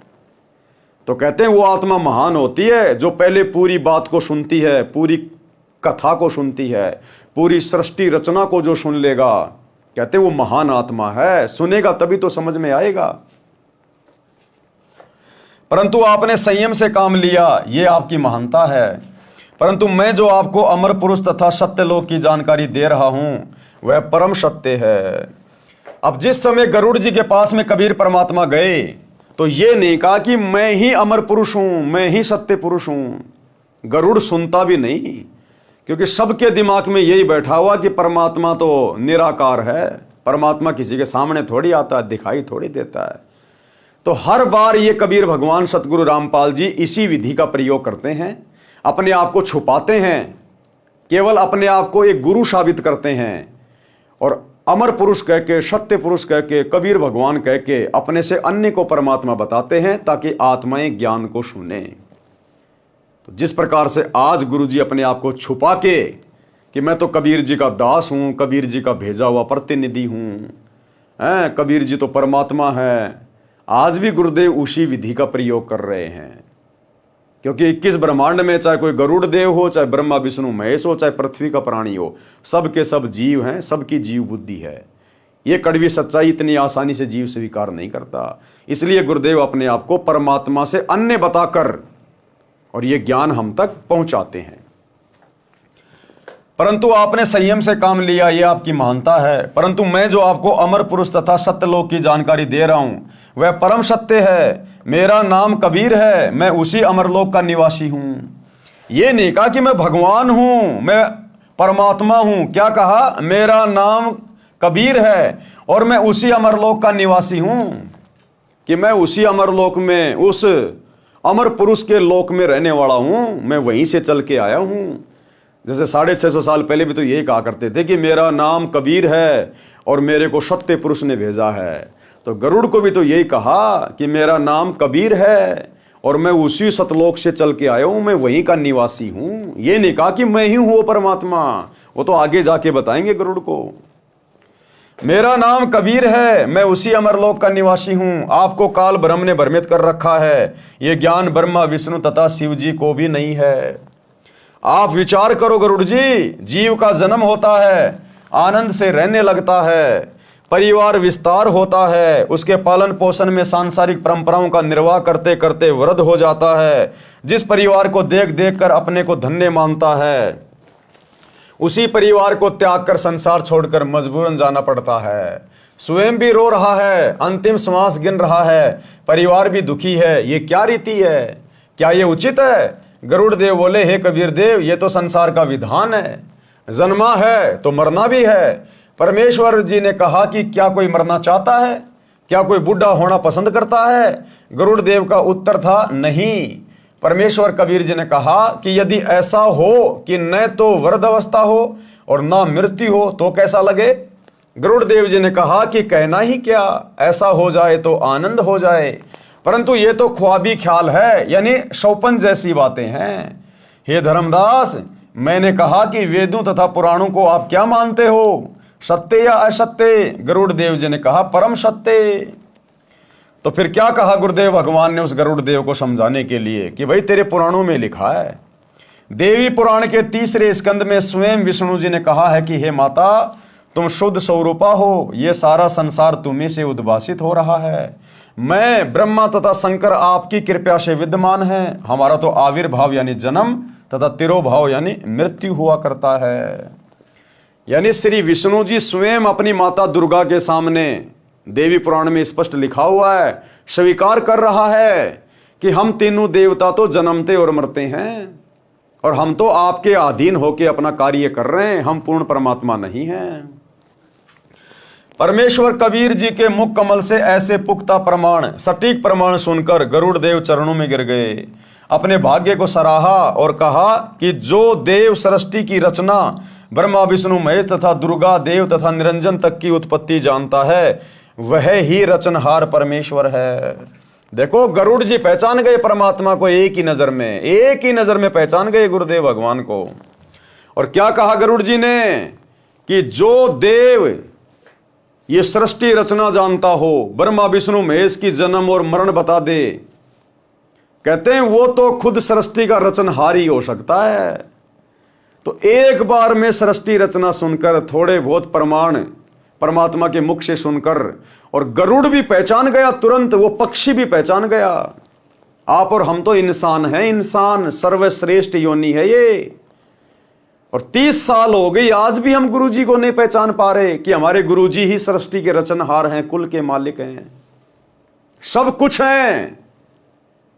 और बार बार गुरुजी ने जोर दे के बताना पड़ रहा है कि बच्चों पहचान लो मैं कौन हूं, बच्चों पहचान लो मैं कौन हूं। हिसार जेल से आए हुए विशेष संदेश में गुरुदेव ने क्लियर कर दिया। अब इससे ज्यादा और कैसे बताएंगे कि वे कौन है। गुरुदेव ने कहा कि उत्तर दक्षिण पूर्व पश्चिम क्यों फिरदा दाने दाने नू, सर्व कला सतगुरु साहिब की हरि आए हरियाणे नू। कि भाई वो परमात्मा गरीबदास जी के समय आए और आज तुम्हारे सामने प्रत्यक्ष प्रकट है, पहचान सको तो पहचान लो। सुनिए छोटा सा सत्संग। तो क्या बताते हैं, उत्तर दक्षिण पूर्व पश्चिम फिरदा दाने दाने नो, और सर्व कला सतगुरु साहिब की हरि आए हरियाणे। गरीबदास जी के समय आए तेरी बारे भाई प्रगट सामने थारे, पहचाने जात पहचान लियो। गरीबदास जी के समय आए तेरी बारे भाई प्रगट सामने थारे, पहचाने जात पहचान लियो। गरीबदास जी के समय आए तेरी बारे भाई प्रगट सामने थारे, पहचाने जात पहचान लियो। तो भाई और बहनों, गरीबदास जी के समय कौन आए थे? कबीर जी जिंदा बाबा के रूप में। और गुरुदेव कह रहे हैं कि वो ही आज तुम्हारे सामने प्रकट है, पहचान सको तो पहचान लो। तो आज हमारे सामने कौन प्रकट है? सतगुरु रामपाल जी प्रकट हैं। तो कौन हुए सतगुरु रामपाल जी? वो ही गरीबदास जी के गुरु, वही कबीर परमात्मा है, यही है जिंदा बाबा। अब इससे ज्यादा गुरु जी और कैसे समझाएंगे? अरे गरुड़ को तो इतना भी नहीं बताया कि मैं परमात्मा हूं। गरुड़ तो केवल उनके ज्ञान को सुनकर समझ गया कि ये ज्ञान जो ब्रह्मा विष्णु महेश को भी नहीं है, जिनको पूरी दुनिया भगवान मान के पूज रही है, जो उनकी भी जन्म और मृत्यु को बता दे और सतलोक का ज्ञान दे दे, अमरलोक का ज्ञान दे दे, भाई वो तो खुद सृष्टि को रचने वाला ही हो सकता है। और हम रहे गधे के गधे बिचली पीढ़ी वाले, आज भी उस कागज के टुकड़े को, नकली कबीर की दाढ़ी मूंछ वाली फोटो को भगवान मान के पूज रहे। फूटे भाग मारे। जिंदा कबीर सामने खड़ा है और मुर्दा कबीर को पूज रहे हैं जून के महीने में कबीर प्रकट दिवस मना के। अरे जिंदा को पूजो, सतगुरु रामपाल जी को पूजो, और कैसे कहेंगे कि मैं परमात्मा हूं? तो क्या कहा गरुड़ जी ने? गरुड़ ने अपने भाग्य को सराहा और कहा कि जो देव सृष्टि की रचना ब्रह्मा विष्णु महेश तथा दुर्गा देवी तथा निरंजन तक की उत्पत्ति जानता है, वह ही रचनहार परमेश्वर है। यानी वो ही सारी सृष्टि को रचने वाला परमेश्वर है। आज तक किसी ने ऐसा ज्ञान नहीं बताया। क्या आज तक किसी ने ऐसा ज्ञान बताया धरती पर? सतयुग से लेकर वर्तमान समय तक नहीं बताया। यदि किसी जीव को पता होता, चाहे वह ऋषि महर्षि भी है, तो अवश्य कथा करता। मैंने बड़े बड़े मंडलेश्वरों के प्रवचन सुने हैं। कौन कह रहा है? गरुड़ जी। किसी के पास ये ज्ञान नहीं है। क्या धरती पर आज सतगुरु रामपाल जी के अलावा किसी भी आचार्य, शंकराचार्य, मंडलेश्वर के पास ये ज्ञान है? नहीं है। तो गुरुदेव हमारी आंखें खोल रहे हैं इस प्रकार की बातें बोलकर कि नादानों, आज तुम्हारे गुरु के अलावा धरती पर यह ज्ञान किसी मंडलेश्वर के पास नहीं है, किसी आचार्य शंकराचार्य के पास नहीं है। तो तुम भी गरुड़ की तरह अपनी आंखें खोलो और अपने गुरु को परमात्मा मानो, हृदय से स्वीकार करो। इनको वेदों तथा गीता का भी ज्ञान नहीं है। किनको? मंडलेश्वरों को। आप स्वयं को छुपाए हुए हो। गरुड़ क्या बोला? आप स्वयं को छुपाए हुए हो। इसी प्रकार कबीर परमात्मा सतगुरु रामपाल जी ने वर्तमान कलयुग की पिछली पीढ़ी में अपने आप को छुपा रखा है। इसलिए गुरुदेव कहते हैं कि मैं तो कबीर जी का दास हूं, कबीर जी का भेजा हुआ प्रतिनिधि हूं। तो आप और हमारी आंखें खोलने के लिए गुरुदेव ये बातें लिख रहे हैं यहां पर कि नादानो, अब तो समझो कम से कम। अरे पक्षी भी समझ गए, तुम इंसान होके नहीं समझ पा रहे कि तुम्हारा गुरु क्यों अपने आप को सन 1994 से कबीर का दास कहकर खुद को छुपाकर तुम्हारे को सत्संग दे रहा है। तो गरुड़ बोला, आप स्वयं को छुपाए हुए हो, मैंने आपको पहचान लिया है। क्या कह रहे हैं? मैंने आपको पहचान लिया है, कृपया करके मुझे शरण में ले लो परमेश्वर। सब ने पहचान लिया, बस हम ही निकम्मे बच गए। अरे 300 साल पहले अर्जुन सर्जुन ने भी पहचान लिया अपने गुरु को। जब वही कबीर जी गरीबदास जी के रूप में आए तो अर्जुन सर्जुन ने भी पहचान लिया था। लेकिन आप और हम निकम्मे नहीं पहचान रहे। 90% अभी भी केवल चंद आत्माओं ने, सत्सेवकों ने पहचाना है। 650 साल पहले अर्जुन सर्जुन के गुरु थे कबीर जी, और किसी कारण से वो रह गए। जब उनकी परीक्षा हुई वो फेल हो गए। तो गुरुदेव ने कहा कि तुम मेरे इस शरीर से पार नहीं हो सकते, अब तुम 250 साल इंतजार करो, और 250 साल के बाद ऐसे ऐसे मैं गरीबदास जी के रूप में आऊंगा, उस समय तुम्हें अपनी शरण में लूंगा। तो 650 साल पहले मगर से परमात्मा तो चले गए, अर्जुन सर्जुन रह गए। परमात्मा ने उनको लंबी उम्र का आशीर्वाद दे दिया था, 250 साल तक वो जीवित रहे। फिर जब गरीबदास जी के रूप में वही कबीर परमात्मा छुड़ानी में प्रकट हुए, छुड़ानी में आए, उस समय शौपन के माध्यम से उन्होंने अर्जुन सर्जुन को बताया कि मैं आ चुका हूं, तुम आ जाओ, दीक्षा ले लो। उसके बाद अर्जुन सर्जुन छुड़ानी में गए और उन्होंने गरीबदास जी से दीक्षा ली। और उसके बाद परमात्मा ने क्या लिखा शब्द में, अर्जुन सर्जुन ने पहचान लिया, छुड़ानी में दर्शन आन किया। कि अर्जुन सर्जुन ने गरीबदास जी के रूप में अपने कबीर गुरु जी को पहचान लिया कि ये तो हमारे गुरु जी हैं, कबीर जी जो गरीबदास जी के रूप में आ गए। अरे तो अर्जुन सर्जुन ने भी पहचान लिया अपने गुरु जी को जब दूसरी बार आया गुरु जी उनके सामने। और अब दूसरी बार हमारे सामने आए हैं गुरु जी, वही कबीर भगवान सतगुरु रामपाल जी। हम नहीं पहचान पा रहे, अर्जुन सर्जुन ने पहचान लिया, गरुड़ पक्षी ने पहचान लिया, तो हम कौन से दिन पहचानेंगे फिर? तो भाई और बहनों, पहचानेगा वही जो बिरला होंगे। दास गरीब कहर नर लोई, और भाई सतगुरु को चीने यानी पहचाने बिरला कोई।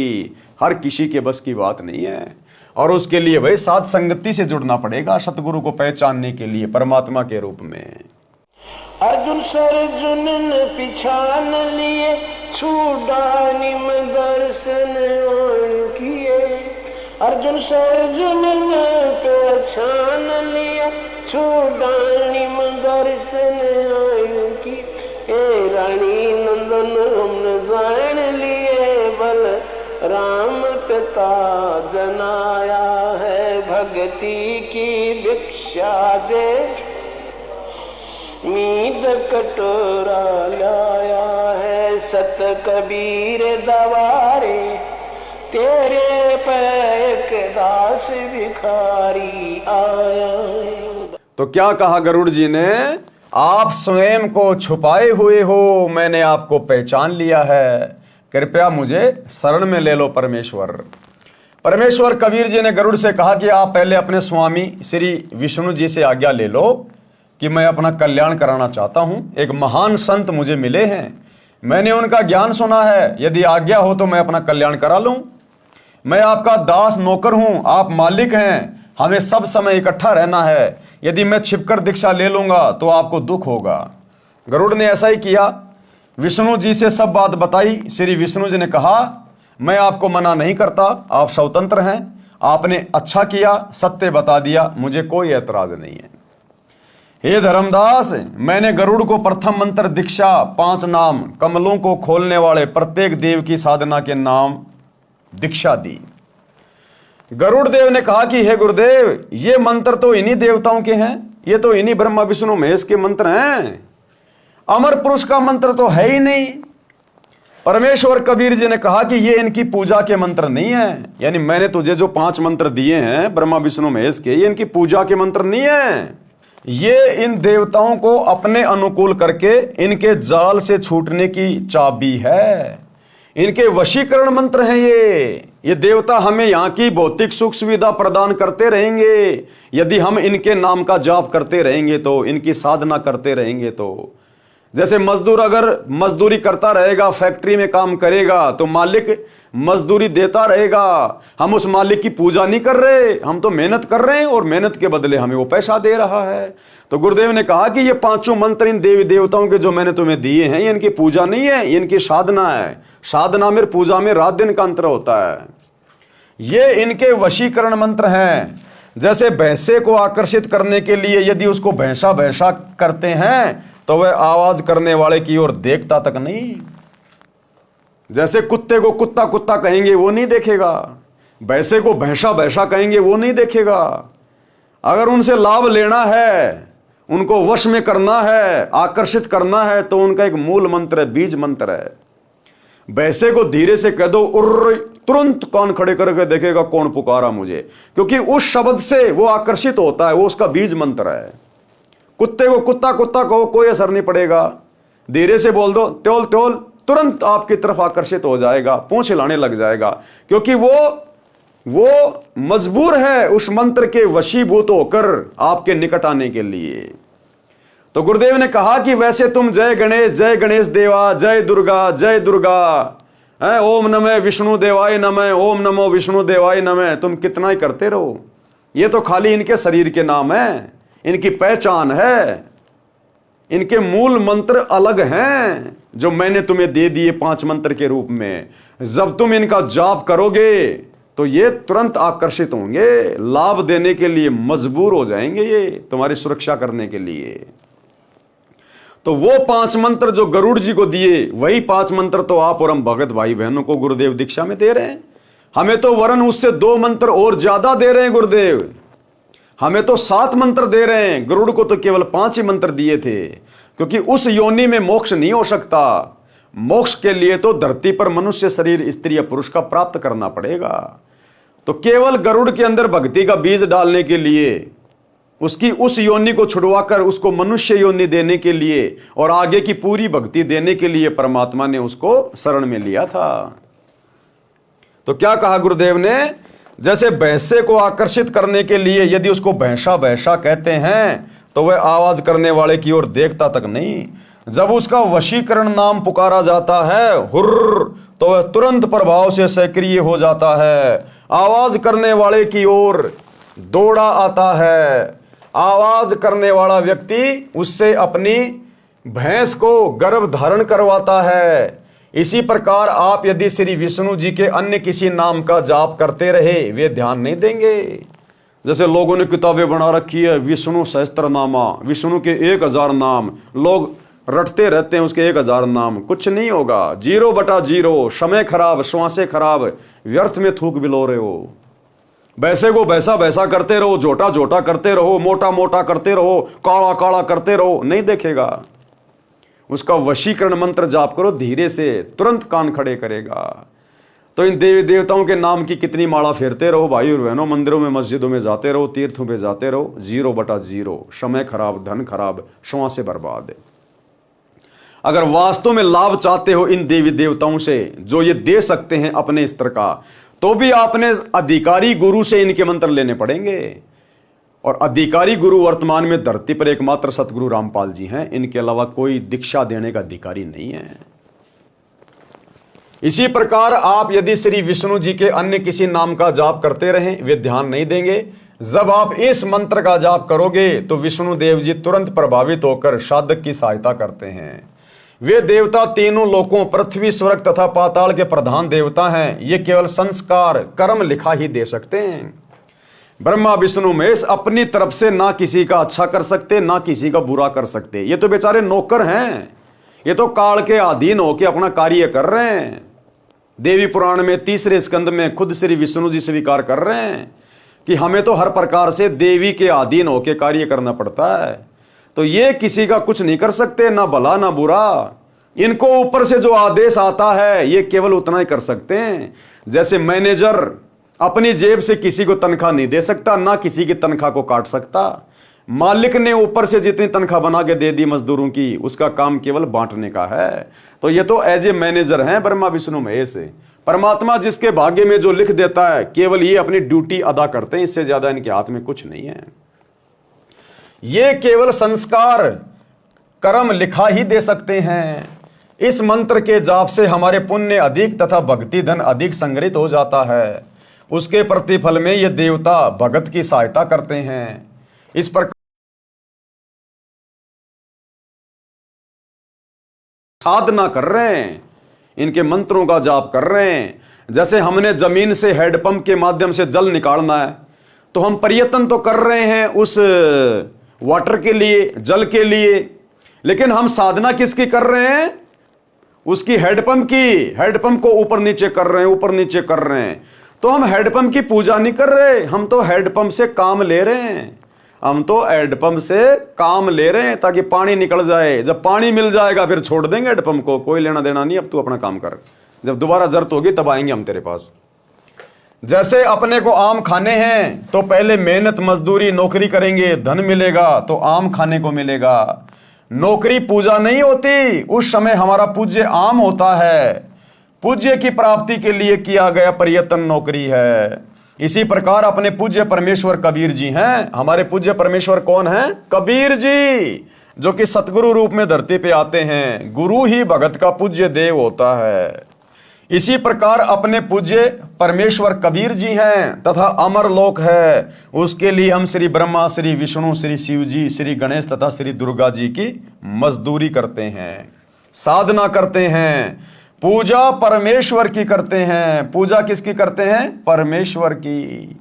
गरुड़ जी बड़े प्रसन्न हुए और इस अमृत ज्ञान की चर्चा हेतु श्री ब्रह्मा जी से मिले। अब गरुड़ जी ने देखा, रे भैया इतना बढ़िया ज्ञान मिल गया, क्यों ना इन ब्रह्मा विष्णु महेश को भी बताएं, ये भी भूले बैठे हुए हैं, ये भी अपना आत्म कल्याण करवा लें। क्योंकि जिस व्यक्ति को प्रथम बार ये ज्ञान सुनने को मिलता है और समझ में आ जाता है, उसकी कोशिश होती है कि मैं सबको बता दूं, अपने भाइयों को बता दूं, बहनों को बता दूं, गांव वालों को बताऊं, रिश्तेदारों को बताऊं। तो गरुड़ जी तुरंत गए श्री ब्रह्मा जी के पास में कि ब्रह्मा जी को ये ज्ञान जाके बताता हूं।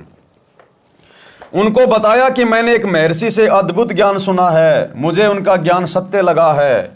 उन्होंने बताया कि आप ब्रह्मा जी, विष्णु तथा शिव नाशवान हैं, यानी आप तो जन्मते और मरते हैं, आप परमात्मा नहीं हैं, पूर्ण करतार नहीं हो, आप केवल भाग्य में लिखा ही दे सकते हो, आप किसी की आयु वृद्धि नहीं कर सकते, आप किसी के कर्म कम अधिक नहीं कर सकते। पूर्ण परमात्मा तो आप लोगों से अन्य है, अमर लोक में रहता है, वह पाप कर्म काट देता है, वह मृत्यु को टाल देता है, आयु भी बढ़ा देता है।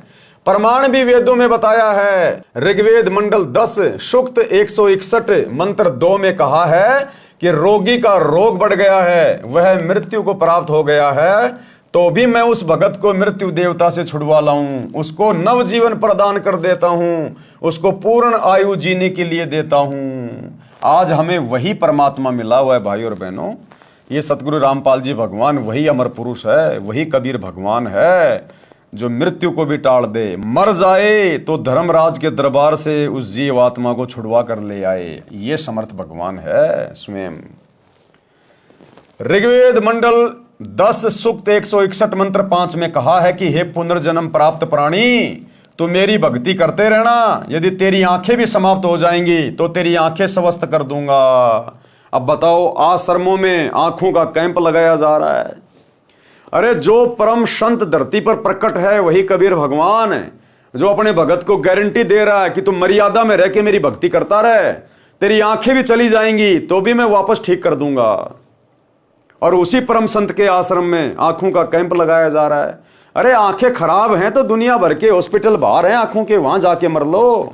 भगवान की क्यों बेइज्जती कर रहे हो, क्यों निंदा कर रहे हो, उनका नाम क्यों बदनाम कर रहे हो?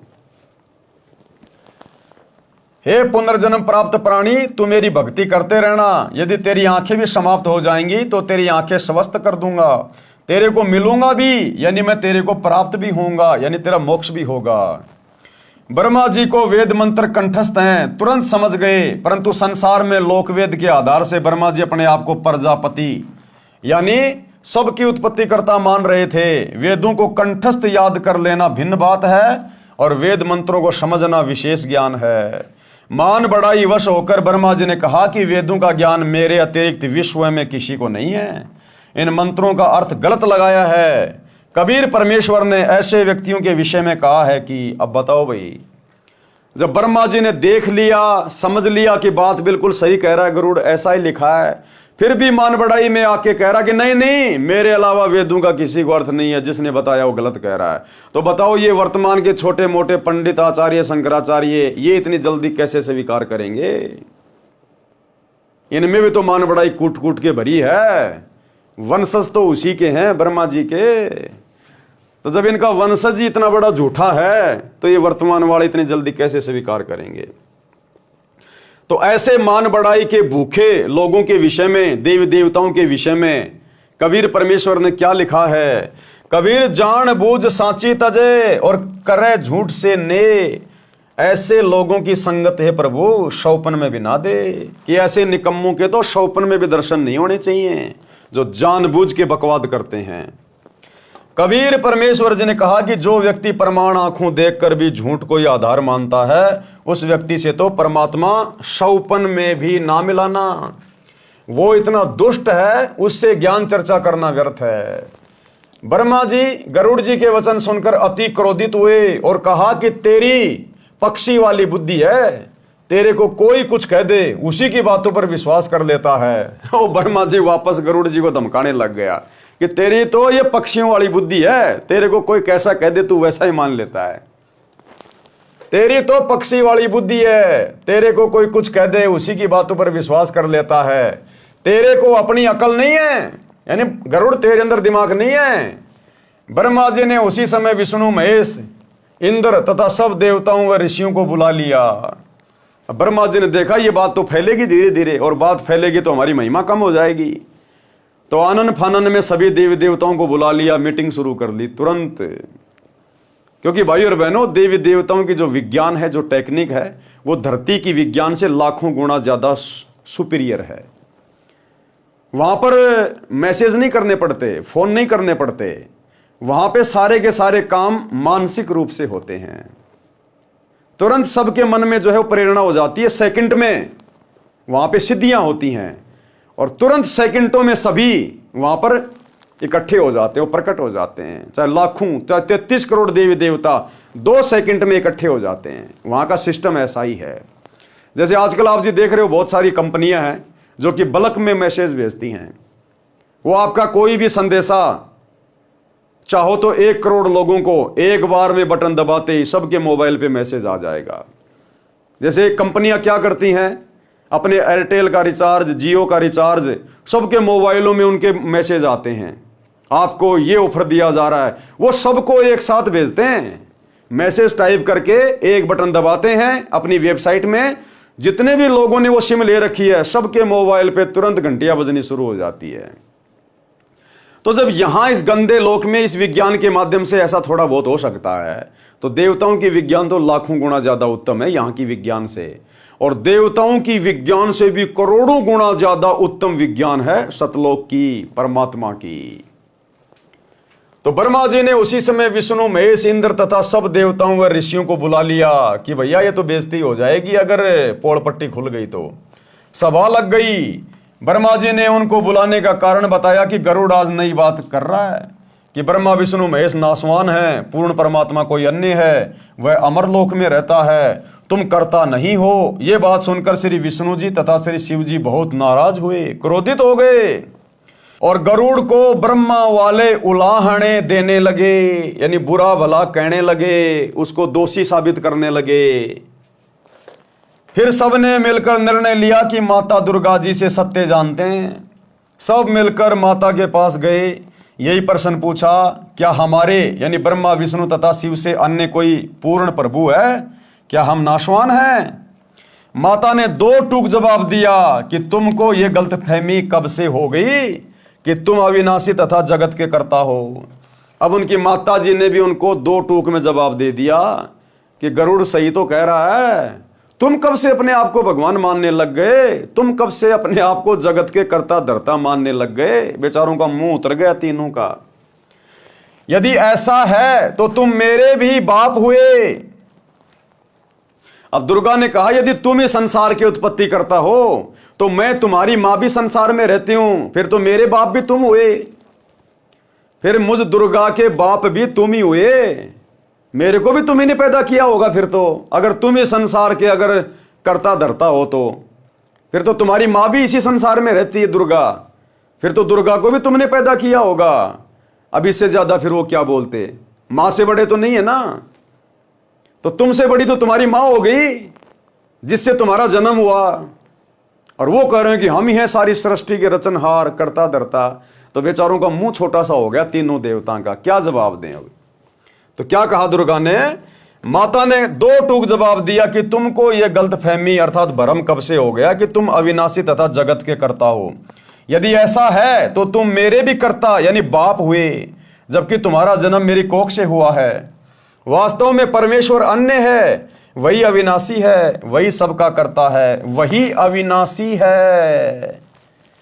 अविनाशी कौन है? एक ही है सृष्टि में अविनाशी, जिसने सबको उत्पन्न किया, कबीर परमात्मा सतगुरु रामपाल जी। और रोज हम संध्या आरती में अपने गुरु जी को अविनाशी कहते हैं। अवगुण किए घनेरे फिर भी भले बुरे हम थारे, दास को जान के निपट नादान और मोहे बख्श दियो अविनाशी। हम रोज गुरु जी को अविनाशी कहते हैं, लेकिन विचार नहीं करते कि अविनाशी तो सृष्टि में केवल एक ही है, कबीर। तो फिर हमारे गुरु जी कौन हुए जिनको हम रोजाना अविनाशी कह के संबोधित कर रहे हैं, उनकी महिमा कर रहे हैं? स्वयं कबीर जी। वही अविनाशी है, वही सबका करता है। ये बात सुनकर सभा भंग हो गई, सब चले गए, परंतु ब्रह्मा विष्णु शिव जी के गले में यह सत्य नहीं उतर पा रहा था। उन्होंने गरुड़ को बुलाया, गरुड़ ने आकर प्रणाम किया, आदेश पाकर बैठ गया। तीनों देवताओं ने कहा, हे पक्षीराज, अब ठंडे हो गए कुछ तीनों देवता, आपको कैसे विश्वास हो कि हम जगत के कर्ता हैं? कि गरुड़ बोल, ले हमारी परीक्षा, बता तेरे को कैसे विश्वास दिलाएं कि हम तीनों ही जगत के कर्ता हैं, जगत के धर्ता हैं। मतलब झुकने को तैयार नहीं। मान बढ़ाई इतना भयंकर रोग है। सारी सच्चाई जान ली, ब्रह्मा जी ने वेदों में देख लिया और दुर्गा ने बता दिया कि तुम काहे के भगवान हो। फिर भी मान बढ़ाई नहीं छूट रही, अपने आप को भगवान मान के बैठे हुए हैं और कह रहे गरुड़ बता तेरे को कैसे विश्वास हो कि हम परमात्मा हैं। गरुड़ जी उठकर मेरे पास यानी कबीर जी के पास आए। अब गरुड़ जी तीनों देवताओं की बात सुन के कहां आए? कबीर परमात्मा सतगुरु रामपाल जी के पास आए, क्योंकि गुरु जी ने बता दिया था कि बेटा मैं वहां रहता हूं, कभी कोई बात हो जाए तो वहां आ जाना मेरे पास में। मालिक को तो पता था कि आग लगेगी तीनों देवताओं को। गरुड़ जी उड़कर मेरे पास यानी कबीर जी के पास आए तथा सब वृत्तांत बताया, सारी बातें बताई। तब मैंने कहा कि बंग देश वर्तमान में बांग्लादेश में एक ब्राह्मण का 12 वर्षीय बालक है, उसकी आयु समाप्त होने वाली है, वह कुछ दिन का मेहमान है। मैंने उस बालक को शरण में लेने के लिए ब्रह्मा विष्णु शिव की स्थिति बताई जो गरुड़ तेरे को बताई है। उस बालक ने बहुत विवाद किया और मेरे ज्ञान को नहीं माना। तब मैंने उस बालक से कहा कि तेरी आयु 3 दिन शेष है, यदि तेरे ब्रह्मा विष्णु शिव समर्थ हैं तो अपनी रक्षा कराओ। मैं इतना कहकर अंतर्ध्यान हो गया। बालक बेचैन है, उस बालक को लेकर देवताओं के पास जाओ, उनसे कुछ बनना नहीं है, फिर आप मेरे से ध्यान से बातें करना, मैं तेरे को आगे क्या करना है वो बताऊंगा। सारी कहानी परमात्मा ने पहले से सेट कर रखी थी। मालिक को पता था कि ब्रह्मा विष्णु महेश के तन बदन में आग लगेगी और मान बढ़ाई की खुजली इतनी जल्दी समाप्त नहीं होती है। तो गरुड़ जी तुरंत गए अपने गुरु जी के पास, कबीर जी के पास, सतगुरु रामपाल जी के पास, और कहा कि भगवान ऐसी ऐसी बात हैं, लोहा गर्म है, हथौड़ा मारने की जरूरत है। वो कह रहे हैं कि गरुड़ हमारी परीक्षा ले लो, हम तीनों देवताओं की, हम परमात्मा है, हम जो चाहे सो कर सकते हैं। उससे पहले परमात्मा ने सारा खेल सेट करके रखा था कि भाई गरुड़, मैं बांग्लादेश में गया था, उस समय उसका नाम था बंग देश, कि मैं बांग्लादेश में गया था और वहाँ एक ब्राह्मण का 12 साल का लड़का है और मैंने उसको बता दिया कि बेटा 3 दिन बाद तेरी उम्र शेष नहीं है, तू मरेगा।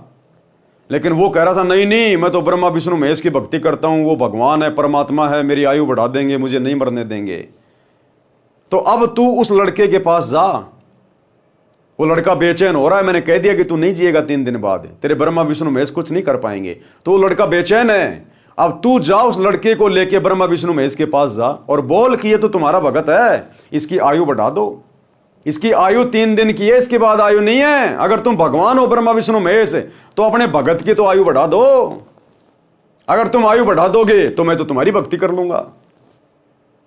तो गरुड़ गया उस लड़के को लेकर, उसके पिता को लेकर ब्रह्मा विष्णु महेश के पास। मैं तेरे को आगे क्या करना है वो बताऊंगा। गरुड़ जी उस बालक को लेकर ब्रह्मा विष्णु शिव के पास गए। गरुड़ ने बालक को समझाया कि आप उन देवताओं से कहना कि हम आपके भगत हैं, मेरे दादा परदादा पिता और मैंने सदा आपकी पूजा की है, मेरे जीवन के 2 दिन शेष हैं, मेरी आयु भी क्या है, हे देव कृपया मेरी आयु वृद्धि कर दो। बच्चे ने यही विनय की तो तीनों ने कोशिश की परंतु व्यर्थ। अब तीनों देवताओं ने अपने झाड़े झपाड़े मंत्र संत्र बोले, लेकिन उसके भाग्य में कोई परिवर्तन नहीं हुआ। उसकी आयु 2 दिन बाद ही दिखाई दे रही थी। फिर विचार किया कि धर्मराज जो कि न्यायाधीश है, सबका लेखा जोखा करता है, उसके पास चलते हैं, सबका हिसाब यानी अकाउंट उसी के पास है, उससे वृद्धि करा लेते हैं। ये विचार करके सबके सब धर्मराज के पास गए। उनसे तीनों देवताओं ने कहा कि पहले तो ये बताओ कि इस ब्राह्मण बच्चे की कितनी आयु शेष है। तीनों गए वहां पर और कहा कि धर्मराज पहले तो तेरे कागजों में देख के ये बता इस लड़के की उम्र कितनी है। तो धर्मराज ने देखकर बता दिया कि भैया 2 दिन की आयु बचती है इसकी। तो सबको दृढ़ विश्वास हो गया कि हाँ, इस बच्चे की इसके बाद आयु नहीं है। धर्मराज ने रजिस्टर में देखकर बताया कि कल इसकी मृत्यु हो जाएगी। तीनों देवताओं ने कहा कि आप इस बच्चे की आयु वृद्धि कर दो। घर की खेती समझ रखी थी ब्रह्मा विष्णु महेश ने बिना ज्ञान के कि जैसा हम कहेंगे वैसा ही हो जाएगा, अपने आप को भगवान मान रहे थे। तो तीनों ने कहा कि धर्मराज हमारा आदेश है, आप इस बच्चे की आयु बढ़ा दो। और धर्मराज बोला, भगवान ये मेरे बस का सौदा नहीं है, ना मैं किसी की आयु घटाता ना मैं किसी की बढ़ाता। मेरे पास तो ऊपर से पूर्ण परमात्मा से मेरी डायरी में जो लिख के आता है मैं तो उसी के अनुसार सबका लेखा जोखा करता हूं। मेरे अधिकार में नहीं है किसी की उम्र बढ़ाना या घटाना। अब ऊपर से लिख के कौन भेजता है? ये कबीर भगवान सतगुरु रामपाल जी धर्मराज को ये देता है, भाई सब जीवों का अकाउंट इस परमात्मा के पास में है, क्योंकि सब आत्मा इसी की हैं, बाकी सब नौकर हैं। यहाँ शत का राज धर्म राय कर ही, अपना किया सवै दंड भरी। ये किसी की भाग्य में कम ज्यादा नहीं कर सकता धर्मराज। धर्मराज ने रजिस्टर देखकर बताया कि कल इसकी मृत्यु हो जाएगी। तीनों देवताओं ने कहा कि आप इस बच्चे की आयु वृद्धि कर दो। धर्मराज ने कहा यह असंभव है। तीनों ने कहा कि हम आपके पास बार बार नहीं आते, आज इज्जत बेइज्जती का सवाल है। अब ब्रह्मा विष्णु महेश बोले, रे भाई हमारी क्यों खड़ी खड़ी बेइज्जती करवा रहा है? हम हमेशा थोड़ी आते हैं तेरे दरबार में, कभी कभार आते हैं, आज तो हमारी इज्जत रख ले। बोले भैया चाहे इज्जत हो चाहे बेइज्जती हो, ये मेरे बस की बात है ही नहीं। हमारे आए हुओं की इज्जत तो रख लो। धर्मराज ने कहा कि एक पल भी न बढ़ाई जा सकती है न घटाई जा सकती है। यदि आप अपनी आयु इसको दे दो तो वृद्धि कर सकता हूं। कि भैया मैंने तो पूर्ति करनी पड़ती है, तुम्हारे में से कोई अपना जीवन दे दो, ब्रह्मा विष्णु महेश में से हैं, और मैं इस बच्चे की आयु बढ़ा दूंगा। मैंने तो हिसाब किताब भैया पूरा करना पड़ता है। अब अपनी उम्र कौन दे? ये सुनते ही सबकी हवा निकल गई। उस समय कहने लगे कि ये तो परमेश्वर ही कर सकता है। अब तीनों देवता क्या कहने लगे कि भाई ये तो भगवान ही कर सकता है। अब इनको भगवान नजर आने लग गया कहीं और, पहले अपने आप में भगवान बने फिर रहे थे। उस समय कहने लगे कि यह तो परमेश्वर ही कर सकता है। वहां से तुरंत चल पड़े और गरुड़ से कहा कि कोई और समर्थ शक्ति है तो तुम इसकी आयु बढ़वा कर दिखा दो। अब ब्रह्मा विष्णु महेश फिर भी नहीं माने और कहा भाई गरुड़ अगर कोई और भगवान है ना हमारे से बड़ा तो उससे इसकी आयु बढ़ा के दिखा दे हमें। गरुड़ ने कबीर जी से ध्यान द्वारा टेलीफोन से, यानी संतों का टेलीफोन होता है उनका ध्यान, संपर्क किया। परमेश्वर कबीर जी ने ध्यान द्वारा बताया कि आप इसके लिए मानसरोवर से जल ले आओ, वहां एक श्रवण नाम का भगत मिलेगा, उसको मैंने सब समझा दिया है, आप अमृत ले आओ। गरुड़ जी ने जैसी आज्ञा हुई वैसा ही किया। अमृत लाकर उस बच्चे को पिला दिया। उस बालक के पास में मैं गया, गरुड़ ने उसे सब समझा दिया कि अमृत तो बहाना है, ये स्वयं परमेश्वर हैं, इन्होंने जल मंत्रित करके दिया था। अब भाइयों और बहनों, नाम दीक्षा के समय हमें जो मंत्रित जल मिलता है एक बार, वो है वो जल। उस जल के पीने मात्र से उस बच्चे की परमात्मा ने आयु एक्सटेंड कर दी। और वो जल हम भगत भाई बहन रोजाना चरणामृत के रूप में अपने घर पर पी रहे हैं रोजाना।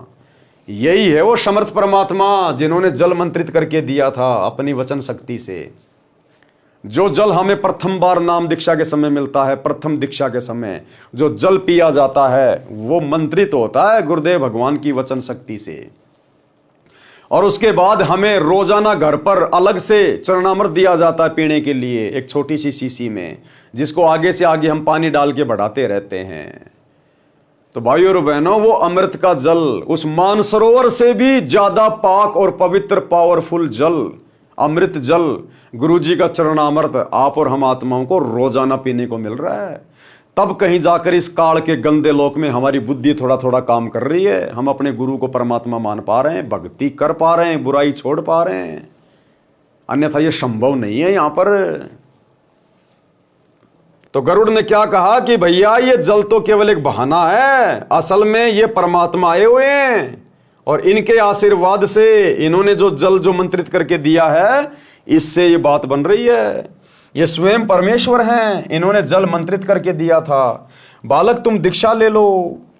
इस अमृत से तो 10 दिन जीवित रहोगे। बालक ने मेरे से दीक्षा ली, उस बच्चे ने 12 साल के ब्राह्मण के बच्चे ने फिर कबीर भगवान से दीक्षा ले ली।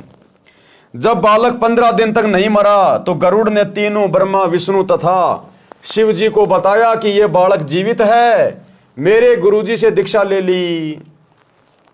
अब ब्रह्मा विष्णु महेश तो भूल गए उस बात को, लेकिन गरुड़ गया, बोला जी वो लड़का जो धर्मराज के कागजों में 1 दिन बाद में मरने वाला था, उसने मेरे गुरुजी से दीक्षा ले ली, आज 15 दिन हो गए, उसका बाल भी बाका नहीं हुआ। और भाई और बहनों, एक छोटा सा सत्संग गुरुदेव के मुख कमल से, ये वही कबीर भगवान है। ये 15 दिन का जिक्र क्यों हुआ यहाँ? क्योंकि वर्तमान में भी परमात्मा ने वही चमत्कार किया हुआ है, एक नहीं अनेकों। एक छोटा सा सत्संग जिसमें एक व्यक्ति के घर वालों ने ज्योतिष वालों से दिखा लिया था और सब ने यह बता दिया था कि 15 जनवरी के बाद इस व्यक्ति की आयु शेष नहीं है, ये मरेगा, इसको बचाने वाला धरती पे कोई नहीं है। उसकी सारी जन्म कुंडली, जन्म पत्री, ज्योतिष फोती सब देख के बता दिया। अब सबको टेंशन, खाना पीना छूट गया। अंत में किसी के कहने से गुरुजी के पास आए और कहा गुरुजी इसकी तो 15 जनवरी लास्ट तारीख रखी हुई है। उसका भी बेचारे का खाना पीना छूट गया उसका। तो गुरुजी ने कहा कि कोई बात नहीं, दीक्षा लो और सेवा करो, भक्ति करो, परमात्मा दया करेंगे। अब इतना जल्दी विश्वास कैसे हो? बोला नहीं नहीं गुरुजी, हम तो इसको आपके पास ही छोड़ के जा रहे हैं आश्रम में। उन घर वालों ने कहा कि हम तो इसको आपके पास ही छोड़ के जा रहे हैं, इसको 15 जनवरी के बाद ही लेने आएंगे। तो गुरुजी ने कहा बेट कोई बात नहीं, रह लेगा, सेवा कर लेगा परमात्मा की, क्या दिक्कत है। अब भाई उसने खाना पीना छोड़ दिया, भगत ने बड़ी मुश्किल से गुरुजी के कहने से एक आधी रोटी खाए और शोक के काटा हो रहा। उसको 15 तारीख दिखाई दे रही, 15 जनवरी। अब भैया साध वचन पलटे नहीं, पलट जाए ब्रह्मांड। साधु बोले सहज स्वभाव, साधु का बोले मिथ्या ना जाए। अब गुरुजी ने कह दिया, वो कह दिया फाइनल कि बेटा कोई दिक्कत नहीं, परमात्मा दया करेंगे, भक्ति कर। 15 जनवरी का दिन बीत गया, थोड़ी सी मन में शांति हुई, फिर भी धैर्य कहीं रात को ना मर जाऊं। ऐसे करते करते गुरुदेव ने बताया 15 दिन और बीत गए और गुरुदेव ने कहा रे अब तो कम से कम विश्वास कर ले, देख तेरी ज्योतिष फातिश सब फेल हो गई, परमात्मा ने तेरी उम्र बढ़ा दी। तो किसने बढ़ाई? इस कबीर भगवान ने बढ़ाई। इस कबीर भगवान ने बैठे बैठे बढ़ाई। ना कोई मानसरोवर का जल लाए, ना कोई गरुड़ जी के पास गए, बैठे बैठे। तो ये है वो कबीर भगवान जो गरुड़ जी के पास गया था और जिसने उस ब्राह्मण के 12 वर्ष के बच्चे की आयु 100 साल की कर दी भक्ति के लिए, अपनी शरण में लेके। तो छोटा सा सत्संग गुरुदेव के मुख कमल से विश्वास के लिए। अब ऐसे ऐसे हमारे पास 1000 प्रमाण हैं।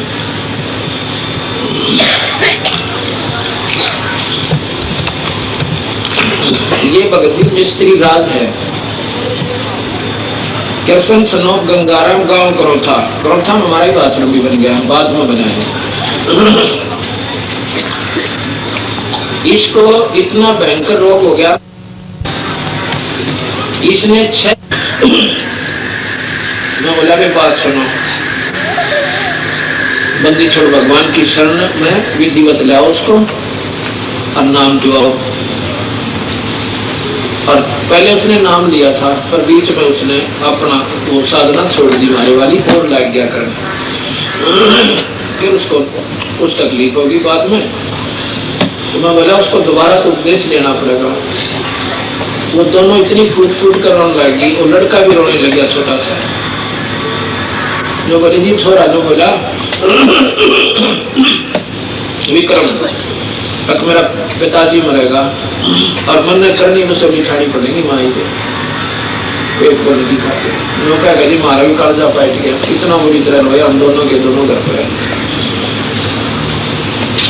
मैं बोला भी उसको लाओ यहाँ पे और अपना दिल रखने खातिर मैंने उनको भाई सात कामना अपने कबीर भगवान के आधार पर दी कि वे चिंता ना करें, ये नहीं मरेगा। पर को दिल डटे कहते हैं, मैंने उसको खूब कहा नहीं मरेगा, तू चिंता ना कर, मेरे पे लिखवा ले जरूर मर जाते। मैंने यहाँ तक कह दिया पर कोई ना बेटा मेरा। जो बोले जी हम तो आपके साथ छोड़ना कि 15 जनवरी 1999 3 हाथ रेखाएं देखने वालों ने दर्दी के 15 जनवरी के बाद ऐसा जीवन नहीं है।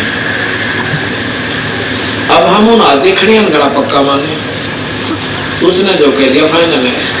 अब तीनों ने कह दिया, एक ने भी कोई ना, फिर गुंजाइश भी नहीं रहती, बात भी सच्ची से। पर कबीर साहब के अंदर हो सकती है कर्म की रेख न बदल दे, जब आत्मा तो इसके तरनाम रो आदमी पड़े करे, लल्लो पत्तो करनी है कि कोई ना सुने। अब वो तो था उनका, उसने नाम दोबारा लिया, अन्य बोली जी आप इसमें साक्षर आए, ये 3 जनवरी की बात से, तो बोले 15 जनवरी लास्ट लिख रखी है, ये सेवा कर देगा आपके पास, आ जा भाई देखी जाएगी। उसने नाम दे लिया, हमारे साथ रहने लगे। जब आ गई 14 जनवरी, रोटी खानी छोड़ दी, खावत पहले हम इसी था बेचारा, इतनी बुरी पीड़ा ऐसी है यहाँ पर गले में और सारे शरीर में कापड़ लगना। 14 जनवरी जब आई, रोटी खानी छोड़ दी, मैं बोला भाई कृष्ण खाना खा लिया? अब जी खा लिया, मतलब ऐसे बोला। वो तो जिसका सत्संग चल रहा था उन्होंने बोला जी भोजन नहीं खा, भगतियों का उठ का आया थाली पर, और बाद जिसका दम कर रखा मरने का, किसी रोटी खाई नहीं। बात भी सच्ची है, देखो जिसका ना बीता वो तो कुछ भी कह दो, पर जिसकी ना सुना सुनी होगी नहीं कहानी, पसीने आ जाएंगे। मैं बोला भाई तो मेरे कहती आधी रोटी खा ले। मुश्किल से उसने 15 मिनट बाद टूक अंदर गया, बोला सेब खा ले, बोला तो मना अच्छी नहीं लगे। अच्छा भाई 15 जनवरी आ गई, चाय भी नहीं पीवा। 15 जनवरी आ गई, उस दिन हम वही थे, मध्य का दिन था, वह 15 भी पूरी होगी बात, मतलब फिर 16 भी पूरी होगी, 17 भी चली गई, 18 तारीख ने बोला जी भी नहीं मरता मैं, नो करके है क्यों ही लिखे होता है, बोला जी बस ही भी नहीं मरता। 15 तारीख थी मेरी, एक उसने देख लिया, दूसरी 15 जनवरी की आश्रम में काम करे, नो का जीव सर, कोई तकलीफ नहीं। उसके बाद कौन सतगुरुदेव ये सेवा करते का फोटो उतर है, इसका आत्मा की सूट ले रहा है, हरिया करनी ले रहा है, ये वहां क्रोथा आश्रम में सेवा कर रहा है, कौन सतगुरुदेव। तो इस प्रकार ये पूर्ण परमात्मा है, अनंत कोटि ब्रह्मांड के भगवान से। तो भाई और बहनों, हमने निसंशय अपने गुरुजी को परमात्मा मान के भक्ति पे दृढ़ हो जाना चाहिए। मेरे गुरुजी से दीक्षा ले ली है, गरुड़ ने कहा कि वो बच्चा मरा नहीं, 15 दिन हो गए मेरे गुरुजी से दीक्षा ले ली है। उन्होंने उस बच्चे को पूर्ण आयु जीने का आशीर्वाद दे दिया। ब्रह्मा विष्णु महेश तीनों फिर धर्मराज के पास गए। अब तीनों देवता फिर धर्मराज के पास गए कि तू तो कह रहा था कि ये कल मरेगा, इसके कागजों में लिखा हुआ है, इसको तो आज जो है 15 दिन हो गए। अब धर्मराज ने देखा भाई बात तो सही है, 15 दिन हो गए, जबकि कागजों में तो 1 दिन का लिखा हुआ था। फिर से कागज देखे तो कहा भैया ये तो किसी ऊपर वाले के हाथ में, ये तो कोई परम शक्ति के हाथ में है भाई। अब इसमें 100 साल की आयु लिखी हुई है। धर्मराज ने कहा इसमें तो 100 साल की आयु लिखी हुई है, उस दिन तो 1 दिन की थी। तो कहा भैया ये तो परम शक्ति के हाथ में, हमारे हाथ में कुछ नहीं है। धर्मराज के कागजों में चेंज कर दी भगवान ने उम्र, सतगुरु रामपाल जी ने। इसलिए कहते हैं जमजोरा जहां से डरे मिटे कर्म के लेख। उस बच्चे के कर्मों के लेख में उसकी मृत्यु थी, उस भगत के कर्मों के लेख में 15 जनवरी के बाद उसकी मृत्यु थी। लेकिन इस परमात्मा ने वो लेख मिटा दिया, नया लेख लिख दिया। ये कलम इस परमात्मा के हाथ में है, सतगुरु रामपाल जी के। तो कहते हैं जमजोरा जहां से डरे मिटे कर्म के लेख, और अदली असल कबीर है, ये कुल का सतगुरु एक इनके हाथ में है। हम ऐसी समर्थ शक्ति के हाथ में हैं। साथ में गरुड़ भी गया। तीनों देवताओं ने धर्मराज से पूछा कि यह बालक कैसे जीवित है, उसको मर जाना चाहिए था। धर्मराज ने उसका खाता देखा तो उसकी आयु लंबी लिखी थी। धर्मराज ने कहा कि यह ऊपर से होता है। धर्मराज ने क्या कहा कि भैया ये तो ऊपर से होता है, मेरे हाथ में कुछ नहीं है, जैसा जिसका लिखा होता है मैं तो वैसा ही देता हूं। ये तो कोई और शक्ति है, कोई परम शक्ति है, वो लिख के देता हमें। धर्मराज ने कहा कि ये ऊपर से लिखा होता है, ये तो कभी कभी होता है, उस परमेश्वर की लीला को कौन जान सकता है। नामा और रैदास रसीला कोई न जाने सतगुरु की लीला। कहते हैं ये ऐसा ऐसा चमत्कार तो कभी कभी होता है, कभी कभी जब उस परमात्मा ने अद्भुत लीला करनी होती है तभी मेरे कागजों में हेरा फेरी होती है। तो आज तो कलयुग की पिछली पीढ़ी में परमात्मा ने लाखों के कागजों में हेराफेरी कर रखी है, लाखों भक्तों की आयु बढ़ा रखी है। और ऐसे समर्थ परमात्मा के नाम पर सतलोक आश्रम धनाना में गुरुदेव के परिवार वाले ये लोग हॉस्पिटल बना रहे हैं, हॉस्पिटल खोल रहे हैं। वो हॉस्पिटल उम्र बढ़ाएगी क्या? उम्र बढ़ाने वाला ये है, इनको खुश करो भक्ति करके, मर्यादा में रह के, ये ड्रामेबाजी करके, राजनीति करके, स्टेडियम बना के, गुंडों की सीबीआई जांच, जाटों का आरक्षण, जाटों की धर्मशाला, दुनिया भर का पाखंड, राजनेताओं की रैलियां, चाहे हॉस्पिटल क्या, हॉस्पिटल का बाप बना लो। ये परमात्मा राजा नहीं करेगा तो दुर्गति से मौत है, दुर्गति से। तीनों देवताओं को आश्चर्य हुआ, परंतु मान बढ़ाई के कारण प्रत्यक्ष देखकर भी सत्य को नहीं माना। अपना अहम यानी अहंकार भाव नहीं त्यागा। गरुड़ को विश्वास अटल हो गया, और गरुड़ को विश्वास पक्का हो गया, लेकिन ब्रह्मा विष्णु महेश ने फिर भी सच्चाई को स्वीकार नहीं किया। कबीर राज तजना सहज है, सहज नारी का ने, और भाई मान बढ़ाई ईर्ष्या दुर्लभ तजना ये। अध्यात्म ज्ञान के अभाव के कारण मानव को कुछ असाध्य बुराई घेर लेती है, जैसे मान बढ़ाई, ईर्ष्या। मान बढ़ाई का अर्थ है पद या धन के अहंकार के कारण सम्मानित व्यक्ति। ये दोनों सम्मान के कारण बड़प्पन यानी मान बढ़ाई तथा ईर्ष्या ऐसी बुराई है, इनके अभिमान में अंधा होकर इन्हें नहीं छोड़ता। राज त्याग सकता है, स्त्री का त्याग कर सकता है, परंतु इन दोनों को त्यागना कठिन है, और ये त्यागे बिना ये परमात्मा नहीं मिल सकता, मोक्ष नहीं हो सकता। मान बढ़ाई और राग द्वेष ईर्ष्या को त्यागे बिना। इस गरुड़ बोध के अंत में वासुकी नाग कन्या वाला प्रकरण गलत तरीके से लिखा हुआ है। यानी कबीर सागर में जो गरुड़ बोध लिखा हुआ है उसके बारे में गुरुदेव बता रहे हैं कि नकली कबीर पंथियों ने इस गरुड़ बोध में जो वासुकी नाग कन्या की जो कथा लिखी है वो सरासर गलत लिखी हुई है। इसमें गरुड़ को गुरुपद चित्रार्थ कर रखा है, वह ऐसा नहीं है। जो भी किया परमेश्वर कबीर जी ने किया। अब पढ़ें कुछ अमृतवाणी गरुड़ बोध से। अब जो कथा हमें गुरुदेव भगवान ने लिख कर दी है पूरी की पूरी गरुड़ जी की, अब इस कथा को गुरुदेव ने कुछ अमृतवाणियों में जो है लिखा है। इन अमृतवाणियों को पढ़ने मात्र से भी हम बहुत सारे पुण्य के भागी बनते हैं, भक्ति धन हमारे पास जमा होता है, हमारी आत्मा रिचार्ज होती है, क्योंकि ये कबीर परमेश्वर के मुख कमल से उच्चारित हैं। कौन कबीर परमेश्वर? सतगुरु रामपाल जी, और इन्हीं के कर कमल से लिखी हुई हैं, इसलिए सोने पे सुहागा, डबल डबल लाभ। तो भाई और बहनों, आज की वीडियो में हम केवल यहीं तक लेंगे। कल रात्रि 8 बजे हम इन वाणियों को पढ़ेंगे, उसके बाद फिर आगे की वीडियो में और आगे बढ़ेंगे। तब तक गुरुदेव भगवान हम सबको आज्ञा दें, इजाजत दें, सद्बुद्धि दें, आशीर्वाद दें। बंदी छोड़ सतगुरु रामपाल जी भगवान की जय हो।